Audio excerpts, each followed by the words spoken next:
നമസ്കാരം. തദ്ദേശ തെരഞ്ഞെടുപ്പും നിയമസഭാ തെരഞ്ഞെടുപ്പും കേരളത്തെ സംബന്ധിച്ചിടത്തോളം പടിവാതിൽക്കലിൽ നിൽക്കുകയാണ്. വിവിധ രാഷ്ട്രീയ പാർട്ടികൾ ഇതുമായി ബന്ധപ്പെട്ട ഒരുക്കങ്ങൾ ഇതിനോടകം തന്നെ ആരംഭിച്ചു കഴിഞ്ഞു. ശ്രദ്ധേയമായ ഒരു മാറ്റം രാഷ്ട്രീയ തലത്തിൽ ഉണ്ടാക്കാൻ BJP കേരളത്തിലെ എല്ലാ തയ്യാറെടുപ്പുകളും നടത്തുന്നു എന്ന് നമ്മൾ വാർത്തകളിൽ കണ്ടതാണ്. ഇപ്പോഴിതാ തദ്ദേശ തെരഞ്ഞെടുപ്പുമായി ബന്ധപ്പെട്ട് കേന്ദ്ര ആഭ്യന്തരമന്ത്രി അമിത്ഷാ തന്നെ കേരളത്തിലെത്തി വലിയ പ്രഖ്യാപനങ്ങൾ നടത്തിയിരിക്കുകയാണ്. സംസ്ഥാനത്തെ എല്ലാ വാർഡുകളിലും BJP മത്സരിക്കും, പഞ്ചായത്തുകൾ പിടിച്ചെടുക്കും, അതുവഴി നിയമസഭയിലേക്ക് MLA-മാരെ സൃഷ്ടിക്കുക. ഇതാണ് BJPയുടെ ഇപ്പോഴത്തെ തന്ത്രം. അങ്ങനെ പറയുമ്പോഴും സംസ്ഥാനത്ത് തിരുവനന്തപുരം നഗരസഭ, തൃശ്ശൂർ നഗരസഭ, ഇതൊക്കെയാണ് BJPയെ സംബന്ധിച്ചിടത്തോളം ഏറ്റവും പ്രധാനമായി, അല്ലെങ്കിൽ A ക്ലാസ് മണ്ഡലം എന്നൊക്കെ പറയുന്ന രീതിയിൽ BJPക്ക് വലിയ ഉൾക്കാഴ്ച അല്ലെങ്കിൽ വലിയ പ്രവർത്തക വൃന്ദമൊക്കെയുള്ള സ്ഥലങ്ങളാണ്. ഈ മണ്ഡലങ്ങളിൽ അല്ലെങ്കിൽ ഈ കോർപ്പറേഷനുകളിൽ എന്താണ് BJPയുടെ ഒരുക്കം എന്ന് നമുക്ക് പരിശോധിക്കാം. ഈ കൂടിക്കാഴ്ചയിൽ ഇന്ന് നമ്മോടൊപ്പം ഉള്ളത് യുവമോർച്ചയുടെ മുൻ ജില്ലാ ജനറൽ സെക്രട്ടറി നന്ദു S. നായരാണ്. നന്ദു, സ്വാഗതം. തിരുവനന്തപുരം കോർപ്പറേഷൻ, നമുക്കറിയാം കഴിഞ്ഞ തദ്ദേശ തെരഞ്ഞെടുപ്പിൽ തന്നെ ഈ തിരുവനന്തപുരം കോർപ്പറേഷനിൽ BJP പിടിച്ചെടുക്കും എന്ന അവകാശവാദം ഉന്നയിച്ചിരുന്നതാണ്. പക്ഷേ 35ഓളം കൗൺസിലർമാരെ നേടാൻ കഴിഞ്ഞു. വലിയ മുന്നേറ്റമാണ്. എങ്കിലും ഇത്തവണ ആ ലക്ഷ്യം നേടും എന്ന് നേതാക്കൾ കഴിഞ്ഞ കുറേ ദിവസമായി പ്രഖ്യാപിക്കുന്നുണ്ട്. എങ്ങനെയാണ് BJPയുടെ ഒരുക്കങ്ങൾ? കഴിഞ്ഞ തവണത്തെ ആ ഒരു കുറവ് നികത്താനുള്ള ഒരു തന്ത്രം എങ്ങനെയാണ്? ഇതിനകത്ത് കഴിഞ്ഞ തവണത്തെ കുറവ് നികത്തുക എന്നുള്ളതല്ല. നമ്മൾ ഇത്തവണ BJPയെ സംബന്ധിച്ചിടത്തോളം BJP തിരുവനന്തപുരം കോർപ്പറേഷനിൽ വെക്കുന്ന മുദ്രാവാക്യം കേരളത്തിൽ വെച്ചിട്ടുള്ള അതേ മുദ്രാവാക്യമാണ്. അത് വികസിത കേരളം എന്നുള്ളതാണ് ഞങ്ങളുടെ മുദ്രാവാക്യം. അത് കേരളം ആഗ്രഹിക്കുന്ന വികസനം വരണം. അപ്പോൾ അത് വരുമ്പോൾ തലസ്ഥാന ജില്ലയ്ക്ക് അതിൽ നിന്ന് മാറി നിൽക്കാൻ വേണ്ടി സാധിക്കില്ല. സ്വാഭാവികമായിട്ടും തലസ്ഥാന ജില്ലയ്ക്ക് അർഹതപ്പെട്ടിട്ടുള്ള വികസനം തലസ്ഥാന ജില്ലയ്ക്ക് വന്നിട്ടുണ്ടോ എന്നുള്ളതാണ് ആദ്യത്തെ ചോദ്യം. അപ്പോൾ അത് വന്നിട്ടില്ല എന്ന് എനിക്കും നിങ്ങൾക്കും കഴിഞ്ഞ പതിറ്റാണ്ടുകളായി തിരുവനന്തപുരത്ത് ജീവിക്കുമ്പോൾ നമുക്കതിനെക്കുറിച്ചൊരു ധാരണയുണ്ട്. കഴിഞ്ഞ 45 വർഷമായി ഒറ്റ കക്ഷിയാണ് ഭരിക്കുന്നത്. CPIM ആണ്. കഴിഞ്ഞ LDF ആണ് ഭരിക്കുന്നത്. പക്ഷേ LDF ഭരിക്കുന്ന ഒരു നഗരസഭയിൽ LDF കഴിഞ്ഞ 10 വർഷമായി തുടർച്ചയായിട്ട് ഭരിക്കുന്നു. അതിന് മുൻപുള്ള 35 വർഷത്തിൽ എനിക്ക് തോന്നുന്നു ഒരു 15 വർഷമെങ്കിലും തുടർഭരണം അല്ലെങ്കിൽ പോലും അവർക്ക് മാറിയും തിരിഞ്ഞും ഭരണം കിട്ടും. അപ്പോൾ ഏതാണ്ട് ഒരു 20-25 വർഷം, 1/4 നൂറ്റാണ്ട് അവർക്ക് കേരളത്തിലും അതുപോലെ തന്നെ തിരുവനന്തപുരത്തും ഭരണം ഉണ്ടായിട്ടും എന്താണ് തലസ്ഥാന ജില്ലയുടെ അവസ്ഥ? അതാണ് ഞങ്ങൾ ജനങ്ങളുടെ മുൻപിൽ വെക്കുന്ന ഏറ്റവും പ്രധാനപ്പെട്ട വിഷയം. നമുക്ക് വേണ്ടത് സങ്കുചിതമായ രാഷ്ട്രീയമാണോ? അതിനപ്പുറത്ത് നമുക്ക് ഒരു വികസനത്തിൻ്റെ ഒരു പുതിയ പന്ഥാവ് തുറക്കണ്ടേ? ഇപ്പോൾ ഇന്ത്യ ആകെ മൊത്തം നമ്മൾ നോക്കുന്ന സമയത്ത് പലതരത്തിലുള്ള വൈവിധ്യങ്ങൾ നമുക്കുണ്ടായിരുന്നു. പലതരത്തിലുള്ള മാറ്റങ്ങൾ, അങ്ങോട്ടും ഇങ്ങോട്ടും ഭാഷ, കൾച്ചറൽ ഒക്കെ ഉണ്ടായിരുന്നു. പക്ഷേ നരേന്ദ്രമോദി ഒരു വികസനത്തിൻ്റെതായ ഒരു പുതിയ വഴി തുറന്നു വെച്ചപ്പോൾ സ്വാഭാവികമായിട്ട് ജനങ്ങൾ മുഴുവൻ ആ വികസനത്തിൻ്റെ വഴിയിലേക്ക് വരാനാണ് തയ്യാറായത്. കാരണം ഇന്നലകളിൽ നമുക്ക് അനുഭവപ്പെടാത്ത വികസനം, ഇന്നലകളിൽ നമ്മുടെ ജീവിതത്തിൽ നമ്മൾ ഒരിക്കലും സ്പർശിച്ചിട്ടില്ലാത്തൊരു വികസനം, അത് നമ്മുടെ മുൻപാകെ നമ്മുടെ വീട്ടുമുറ്റത്തേക്ക് അല്ലെങ്കിൽ നമ്മുടെ വീടുകളിലേക്ക് കടന്നു വരുമ്പോൾ സ്വാഭാവികമായും ജനങ്ങൾ കൂടുതൽ സപ്പോർട്ട് ചെയ്യുക അത്തരത്തിലുള്ള ഒരു പോസിറ്റീവ് പൊളിറ്റിക്സിനെയാണ്. അപ്പോൾ പോസിറ്റീവ് പൊളിറ്റിക്സ് ആണ് നമുക്ക് വേണ്ടതെങ്കിൽ നമുക്ക് വികസനമാണ് വേണ്ടത്. വികസനമാണ് വേണ്ടതെങ്കിൽ ഇന്ത്യയെ സംബന്ധിച്ചിടത്തോളം, ഭാരതത്തിനെ സംബന്ധിച്ചിടത്തോളം അതിനൊരൊറ്റ പാർട്ടിക്ക് സാധിക്കുള്ളൂ. ആ പാർട്ടി ഭാരതീയ ജനതാ പാർട്ടിയാണ്. ഞങ്ങളത് ഭാരതത്തിൽ പ്രൂവ് ചെയ്തിട്ടുണ്ട്, മറ്റു പല സംസ്ഥാനങ്ങളിലും അത് പ്രൂവ് ചെയ്തിട്ടുണ്ട്. കേരളത്തിൽ ഞങ്ങൾക്കത് പ്രൂവ് ചെയ്യാനുള്ള അവസരമാണ് വരുന്നത്. അതിനാണ് ഞങ്ങളൊരു അജണ്ട സെറ്റ് ചെയ്തത്, അല്ലെങ്കിൽ ഞങ്ങളുടെ ഒരു വിഷൻ എന്ന് വേണമെങ്കിൽ നമുക്കതിനെ പറയാം. ഒരു എങ്ങനെ ആയിരിക്കണം കേരളം? ഭാരതം പൂർണ്ണാർത്ഥത്തിൽ വികസിത ഭാരതത്തിലേക്ക് എത്തുമ്പോൾ കേരളത്തിൽ നിന്ന് അതുകൊണ്ടാണ് അമിത്ഷാജി ഇവിടെ വന്നപ്പോൾ പറഞ്ഞൊരു വാക്ക് നമ്മളെല്ലാവരും പ്രസക്തമായിട്ട് എടുക്കേണ്ടത്. ഭാരതം വികസിത ഭാരതമാകുമ്പോൾ അതിൽ കേരളം കൂടി ഉൾപ്പെടാതെ അതൊരിക്കലും പൂർണ്ണമാകില്ല. അത് അദ്ദേഹം കൃത്യമായി പറഞ്ഞത് അതൊരു മെസ്സേജാണ്. അതായത് ഭാരതം വികസിത ഭാരതത്തിലേക്ക് എത്തുന്ന, നരേന്ദ്രമോദിജിയുടെ സ്വപ്നമായിട്ടുള്ള വികസിത ഭാരതത്തിലേക്ക് എത്തുമ്പോൾ അവിടെ വികസിത കേരളം കൂടി ഉണ്ടെങ്കിൽ മാത്രമാണ് അത് പൂർത്തിയാവുക എന്നുള്ളത് നാഷണൽ കാഴ്ചപ്പാടാണ്. ഒരു സങ്കുചിതമായ രാഷ്ട്രീയമല്ല, കേരളത്തിലെ മാത്രം രാഷ്ട്രീയമല്ല, അതൊരു നാഷണൽ കൺസെപ്റ്റാണ്. നാഷണലി അത് നമ്മൾ പറയുമ്പോൾ കന്യാകുമാരി മുതൽ കാശ്മീരം വരെയും കച്ച് മുതൽ കാമരൂപ് വരെയും അതൊരു ഭാരതം എന്ന് പറയുന്ന കൺസെപ്റ്റിന് ഒരു ഏകീകൃത സ്വഭാവം വരണം. ഏകീകൃതമായി ഭാരതം എല്ലാ മേഖലകളിലും ഉയർന്നു വരണം. അപ്പോൾ അതിൽ കേരളത്തിൻ്റെതായ പങ്കുണ്ടാകും. അത് കേരളത്തിൻ്റെതായ പങ്കുള്ളപ്പോൾ കേരളം വികസിതമാകണമെങ്കിൽ എന്തായിരിക്കണം വേണ്ടത്? തലസ്ഥാന ജില്ലയും അതിനൊത്തു വരണം. അപ്പോൾ തലസ്ഥാന ജില്ല കഴിഞ്ഞ 45 വർഷം ഞാൻ പറഞ്ഞതുപോലെ എന്താണ് നേടിയത്? അത് ഞങ്ങൾ ഇത്തവണ ജനങ്ങളോട് ഡിബേറ്റ് ചെയ്യും. ഞങ്ങൾ 45 വർഷം ഒരു കക്ഷിക്ക് നിങ്ങൾ അവസരം കൊടുത്തു. എന്താണ് നിങ്ങളുടെ സംഭാവന, എന്താണ് അവരുടെ സംഭാവന, എന്താണ് നിങ്ങൾക്ക് ലഭിച്ചത്? അപ്പോൾ അത് നമ്മൾ ഡിബേറ്റ് ചെയ്യുമ്പോൾ സ്വാഭാവികമായിട്ട് 45 വർഷത്തെ CPM-ന്റെ ചരിത്രം ഞങ്ങൾക്ക് പറയേണ്ടി വരും. സ്വാഭാവികമായും 45 വർഷം CPM നടത്തിയിട്ടുള്ള അഴിമതികളുടെ കഥകൾ ഞങ്ങൾക്ക് പറയേണ്ടി വരും. സ്വാഭാവികമായും 45 വർഷം CPM നടത്തിയിട്ടുള്ള സ്വജനപക്ഷപാതം, അതുപോലെ തന്നെ അഴിമതിയിൽ മുങ്ങിക്കൊളിച്ച് നിന്നുകൊണ്ട് അവർ നടത്തിയിട്ടുള്ള എല്ലാ പ്രവർത്തനങ്ങളെയും ജനങ്ങളുടെ മുൻപാകെ തുറന്നു വെക്കണം. അപ്പോൾ ജനങ്ങൾ തീരുമാനിക്കട്ടെ എന്നുള്ളത് തന്നെയാണ് ഞാൻ ഏറ്റവും അവസാനം ആത്യന്തികമായി BJP വിചാരിക്കുന്നത്. ജനങ്ങളാണ് യജമാനന്മാർ. ജനങ്ങൾ ആരിലേക്ക് പോകണമെന്ന് തീരുമാനിക്കുന്നത്. നമ്മൾ ഇപ്പോൾ നമ്മുടെ രാഷ്ട്രീയ ചർച്ചകളൊക്കെ നടക്കുന്ന സമയത്ത് താങ്കളും ഞാനും ഒക്കെ കേൾക്കുന്നൊരു കാര്യം, BJPക്ക് ഒരു MLA പോലും ഇല്ല, എങ്ങനെ നിങ്ങൾ അധികാരത്തിലേക്ക് വരും? പലരും നമ്മളെ കളിയാക്കാറുണ്ട്. BJP ത്രിപുരയിലും അങ്ങനെയായിരുന്നു, ഒരു MLA പോലും ഉണ്ടായിരുന്നില്ല. പക്ഷേ തൊട്ടടുത്ത ഇലക്ഷനിൽ എനിക്ക് തോന്നുന്നു 1.5% വോട്ടുണ്ടായിരുന്നിടത്ത് നിന്നാണ് BJP അധികാരത്തിലേക്ക് വരുന്നത്. കേരളത്തെ സംബന്ധിച്ച് അതിനേക്കാൾ എത്രയോ മികച്ച അവസ്ഥയിലാണ് നമ്മളുള്ളത്. ഇപ്പോൾ താങ്കൾ തന്നെ പറഞ്ഞതുപോലെ തിരുവനന്തപുരം കോർപ്പറേഷനെ സംബന്ധിച്ചിടത്തോളം രണ്ടാമത്തെ പ്രധാനപ്പെട്ട കക്ഷി ആരാണെന്ന് ചോദിച്ചാൽ അത് കേരളത്തിലെ പ്രതിപക്ഷ പാർട്ടിയായിട്ടുള്ള കോൺഗ്രസ് അല്ല. കേരളത്തിൽ നിങ്ങൾ ഒന്നുമില്ല എന്ന് പറയുന്ന തലസ്ഥാന ജില്ലയിൽ എന്നാൽ പ്രതിപക്ഷത്ത് നിൽക്കുന്ന പാർട്ടി BJP ആണ്. അപ്പോൾ സ്വാഭാവികമായിട്ടും ഞങ്ങൾ കഴിഞ്ഞ തദ്ദേശ സ്വയംഭരണ തെരഞ്ഞെടുപ്പുകളുടെ ഇലക്ഷനിൽ താങ്കൾ പറഞ്ഞതുപോലെ ഞങ്ങൾ വലിയ ആത്മവിശ്വാസത്തോടുകൂടി പ്രവർത്തിച്ചു. പക്ഷെ വലിയ ആത്മവിശ്വാസത്തോടുകൂടി ഞങ്ങൾ പ്രവർത്തിക്കുമ്പോൾ അപ്പുറത്തെ സൈഡിൽ എന്താണ് ചെയ്തത്? 20-25 സീറ്റ് ഉണ്ടായിരുന്ന കോൺഗ്രസ് നിലയിൽ ഏതാണ്ട് 15 സീറ്റ് CPM-ന് അടിയറ വയ്ക്കുകയാണ് ചെയ്യുന്നത്. അപ്പം 44 ഉണ്ടായിരുന്നു CPM 51-ലേക്ക് വളരുന്നത് ഇത്രയും അധികം സീറ്റുകൾ കോൺഗ്രസിൽ നിന്ന് നഷ്ടപ്പെട്ടതിന് ശേഷമാണ്. നമ്മളത് മനസ്സിലാക്കേണ്ടത് ഒരിക്കലും BJP ഒരു ഫൈറ്റിൽ പരാജയപ്പെടുകയല്ല. BJPയെ പരാജയപ്പെടുത്താൻ വേണ്ടി മറ്റ് സംസ്ഥാനങ്ങളിലൊക്കെ ഉള്ളതുപോലെ തന്നെ ഒരു അന്തർധാര, അത് ഇന്ത്യ സഖ്യമെന്ന് ഞാൻ പറയുന്നില്ല, പക്ഷേ എങ്കിൽ പോലും അതേപോലെ ഒരു അന്തർധാര ഇവർ തമ്മിൽ ഉണ്ടായിരുന്നു. പല സീറ്റുകളിലും ഞങ്ങളെ പരാജയപ്പെടുത്താൻ വേണ്ടിയിട്ട് പരസ്പരം ഒരു സഹകരണം, അത് പല നേതാക്കന്മാരും തുറന്നു പറഞ്ഞതാണ്. ഇന്ന് ഇപ്പോൾ സഭയിലൊക്കെ നമ്മൾ സംസാരിക്കുമ്പോൾ അത് കാണാൻ പറ്റും. പല നേതാക്കന്മാരും അത് തുറന്നു പറയുന്നുണ്ട്. അതായത് നിങ്ങൾ ഭരിക്കാതിരിക്കാൻ കാരണക്കാർ ഞങ്ങളാണ്, അല്ലെങ്കിൽ അവരോട് നോക്കി പറയും നിങ്ങൾ ഇന്ന് ഇവിടെ ഇരിക്കാൻ കാരണക്കാർ ഞങ്ങളാണ് എന്ന് പറയുന്ന നിലയിലേക്ക് കോൺഗ്രസും CPM-ഉം തമ്മിൽ ഒരു അവിശുദ്ധ ബന്ധമുണ്ട്. അത് ജനങ്ങളുടെ മുൻപാകെ തുറന്ന് കാണിക്കപ്പെടാൻ ഞങ്ങൾക്ക് സാധിച്ചു. ഇനി ഒരു കാര്യം കൂടി പ്രസക്തമായ, ഞങ്ങൾ 10 വർഷമായുള്ളൂ, അല്ലെങ്കിൽ 15 വർഷമാണ് BJP, 10 വർഷമായിട്ടാണ് BJP പ്രതിപക്ഷത്തുള്ളത്. കോൺഗ്രസ് അതിനു മുൻപ് 35 വർഷം കോൺഗ്രസ് ആയിരുന്നു പ്രതിപക്ഷത്ത്. ഏതെങ്കിലും ഒരു അഴിമതി തിരുവനന്തപുരം കോർപ്പറേഷനകത്ത് നടന്നിട്ടുള്ള തീവട്ടിക്കൊള്ളയെ സംബന്ധിച്ച് ഏതെങ്കിലും ഒരു വിഷയം കേരളത്തിന്റെ പൊതുസമൂഹത്തിൽ ചർച്ചയായിട്ടുണ്ടോ? കഴിഞ്ഞ 10 വർഷമാണ് അത്തരത്തിൽ CPM നടത്തിയിട്ടുള്ള മുഴുവൻ തീവട്ടിക്കൊള്ളകളും കേരളത്തിന് മുൻപിൽ ചർച്ച ചെയ്യപ്പെട്ടത്. അതുപോലെ കഴിഞ്ഞ 10 വർഷം BJP പ്രതിപക്ഷത്തിരുന്നപ്പോഴാണ് നിങ്ങൾ മനസ്സിലാക്കേണ്ടത് പല തെറ്റായ തീരുമാനങ്ങളെയും ഞങ്ങൾക്ക് തിരുത്താൻ വേണ്ടി സാധിച്ചത്. തിരുവനന്തപുരത്തെ ജനത ഞങ്ങൾക്ക് നൽകിയിട്ടുള്ള അവകാശത്തെ, അധികാരത്തെ, ഞാൻ ആ വാക്ക് ഉപയോഗിക്കുന്നത് ഒരു ധിക്കാരപരമായിട്ട് ഉപയോഗിക്കുകയല്ല, അവർ ഞങ്ങൾക്ക് തന്നിട്ടുള്ള അധികാരം എന്താണ്? ഞങ്ങൾക്ക് വേണ്ടി സഭയിൽ പോയി സംസാരിക്കേണ്ടത് നിങ്ങളാണ് ഞങ്ങളുടെ പ്രതിപക്ഷത്തിന്റെ ശബ്ദം നിങ്ങളാവണം എന്ന് പറഞ്ഞിട്ടാണ് ഞങ്ങൾക്ക് അവകാശം തന്നത്. ഞങ്ങൾ സ്വാഭാവികമായിട്ടും ആ ധർമ്മം അവിടെ നിറവേറ്റി. ആ പ്രതീക്ഷയാണ് താങ്കൾ നേരത്തെ ചോദിച്ച ചോദ്യത്തിന്റെ ഉത്തരം. ഞങ്ങൾ എത്തുമോ എന്നുള്ളത് അവരാണ് ഞങ്ങളെ പ്രതിപക്ഷത്തിരുത്തിയത്. കേരളത്തിലെ തിരുവനന്തപുരത്തെ സാമാന്യ ജനതയാണ് തീരുമാനിച്ചത് BJP ആണ് ഇനി പ്രതിപക്ഷത്തിരിക്കേണ്ടത്, കോൺഗ്രസ് അല്ല എന്ന് തീരുമാനിച്ചത്. അതേ ജനത തീരുമാനിച്ചു കഴിഞ്ഞാൽ ഞങ്ങൾ ഭരണപക്ഷത്ത് വരും. ഞങ്ങൾ അവരിലാണ് പൂർണ്ണമായിട്ടുള്ള വിശ്വാസം വെക്കുന്നത്. അവർ തീരുമാനിച്ചാൽ സ്വാഭാവികമായിട്ട് തലസ്ഥാനവാസികളായിട്ടുള്ള 10 ലക്ഷം പേർ തീരുമാനിച്ചാൽ ഉറപ്പായും ഞങ്ങൾ അധികാരത്തിലേക്ക് വരും. ഒരു സംശയവും ഇല്ല അതിൽ. ഈ കേരളത്തിന്റെ തലസ്ഥാന ജില്ല ഭരിക്കുന്ന, അല്ലെങ്കിൽ തലസ്ഥാന ജില്ല ഉൾപ്പെടുന്ന പ്രദേശം ഭരിക്കുന്ന തിരുവനന്തപുരം കോർപ്പറേഷൻ പിന്നോക്ക മേഖലയൊന്നുമല്ല, വെൽ എഡ്യൂക്കേറ്റഡ് ആയിട്ടുള്ള ഒരു ജനതയാണ്. ഈ കോർപ്പറേഷൻ്റെ തലപ്പത്തുള്ള മേയർ ഒരു സുപ്രഭാതത്തിൽ തൻ്റെ പാർട്ടിയുടെ ജില്ലാ സെക്രട്ടറിക്ക് ഒരു കത്ത് എഴുതുന്നു. ഇവിടെ ധാരാളം വേക്കൻസികളുണ്ട്, ആ വേക്കൻസികളിലേക്ക് നിയമിക്കാൻ നിങ്ങൾ കുറച്ച് പേരുകൾ നിർദ്ദേശിക്കണം, അല്ലെങ്കിൽ പാർട്ടിയിൽ നിന്ന് ആളെ തരണം, മുൻഗണനാ ലിസ്റ്റ് തരണം എന്ന് എഴുതുന്നു. റൈറ്റിംഗ് ബ്ലാക്ക് ആൻഡ് വൈറ്റിലാണ്. BJP പ്രതിപക്ഷത്തായിരുന്നില്ല എങ്കിൽ ഈ ഒരു വിഷയം ആരെങ്കിലും അറിയുമോ, അല്ലെങ്കിൽ ഈ ഒരു നിയമനം ആ രീതിയിൽ നടന്നിട്ടുണ്ടോ? ഞാനൊരു കാര്യം ചോദിക്കട്ടെ. കഴിഞ്ഞ 45 വർഷം CPM ഭരിച്ചപ്പോൾ അതിൽ 35 വർഷവും ഞാൻ പറഞ്ഞു കോൺഗ്രസ് ആയിരുന്നു പ്രതിപക്ഷത്ത്. ഞങ്ങൾക്ക് 5 സീറ്റ് ഉണ്ടായിരുന്ന സമയമുണ്ട്, 6 സീറ്റ് ഉണ്ടായിരുന്ന സമയമുണ്ട്, 2 സീറ്റ് ഉണ്ടായിരുന്ന സമയമുണ്ട്, സീറ്റ് ഇല്ലായിരുന്ന സമയമുണ്ട്. ഞാൻ ചോദിക്കട്ടെ, ഈ കഴിഞ്ഞ 35 വർഷവും ഇത്തരത്തിലൊരു തരത്തിലുള്ള അനധികൃത നിയമനവും തിരുവനന്തപുരം കോർപ്പറേഷനിൽ നടന്നില്ല എന്ന് താങ്കൾ നിഷ്കളങ്കരേണ പ്രതീക്ഷിക്കുന്നുണ്ടോ? ഇല്ല. അപ്പൊ എന്തുകൊണ്ടത് പുറത്തു വന്നില്ല? അപ്പൊ 35 വർഷം ഒരു പ്രതിപക്ഷത്തിന്റെ റോള് ചെയ്യാതെ CPM ഇട്ടുകൊടുത്ത എല്ലിൻ കഷ്ണം വാങ്ങിക്കൊണ്ട് നഗരവാസികൾ അവരിൽ അർപ്പിച്ചിട്ടുള്ള വിശ്വാസത്തെ അവർ CPM-ന്റെ മുന്നിൽ അടിയറ വെച്ചു.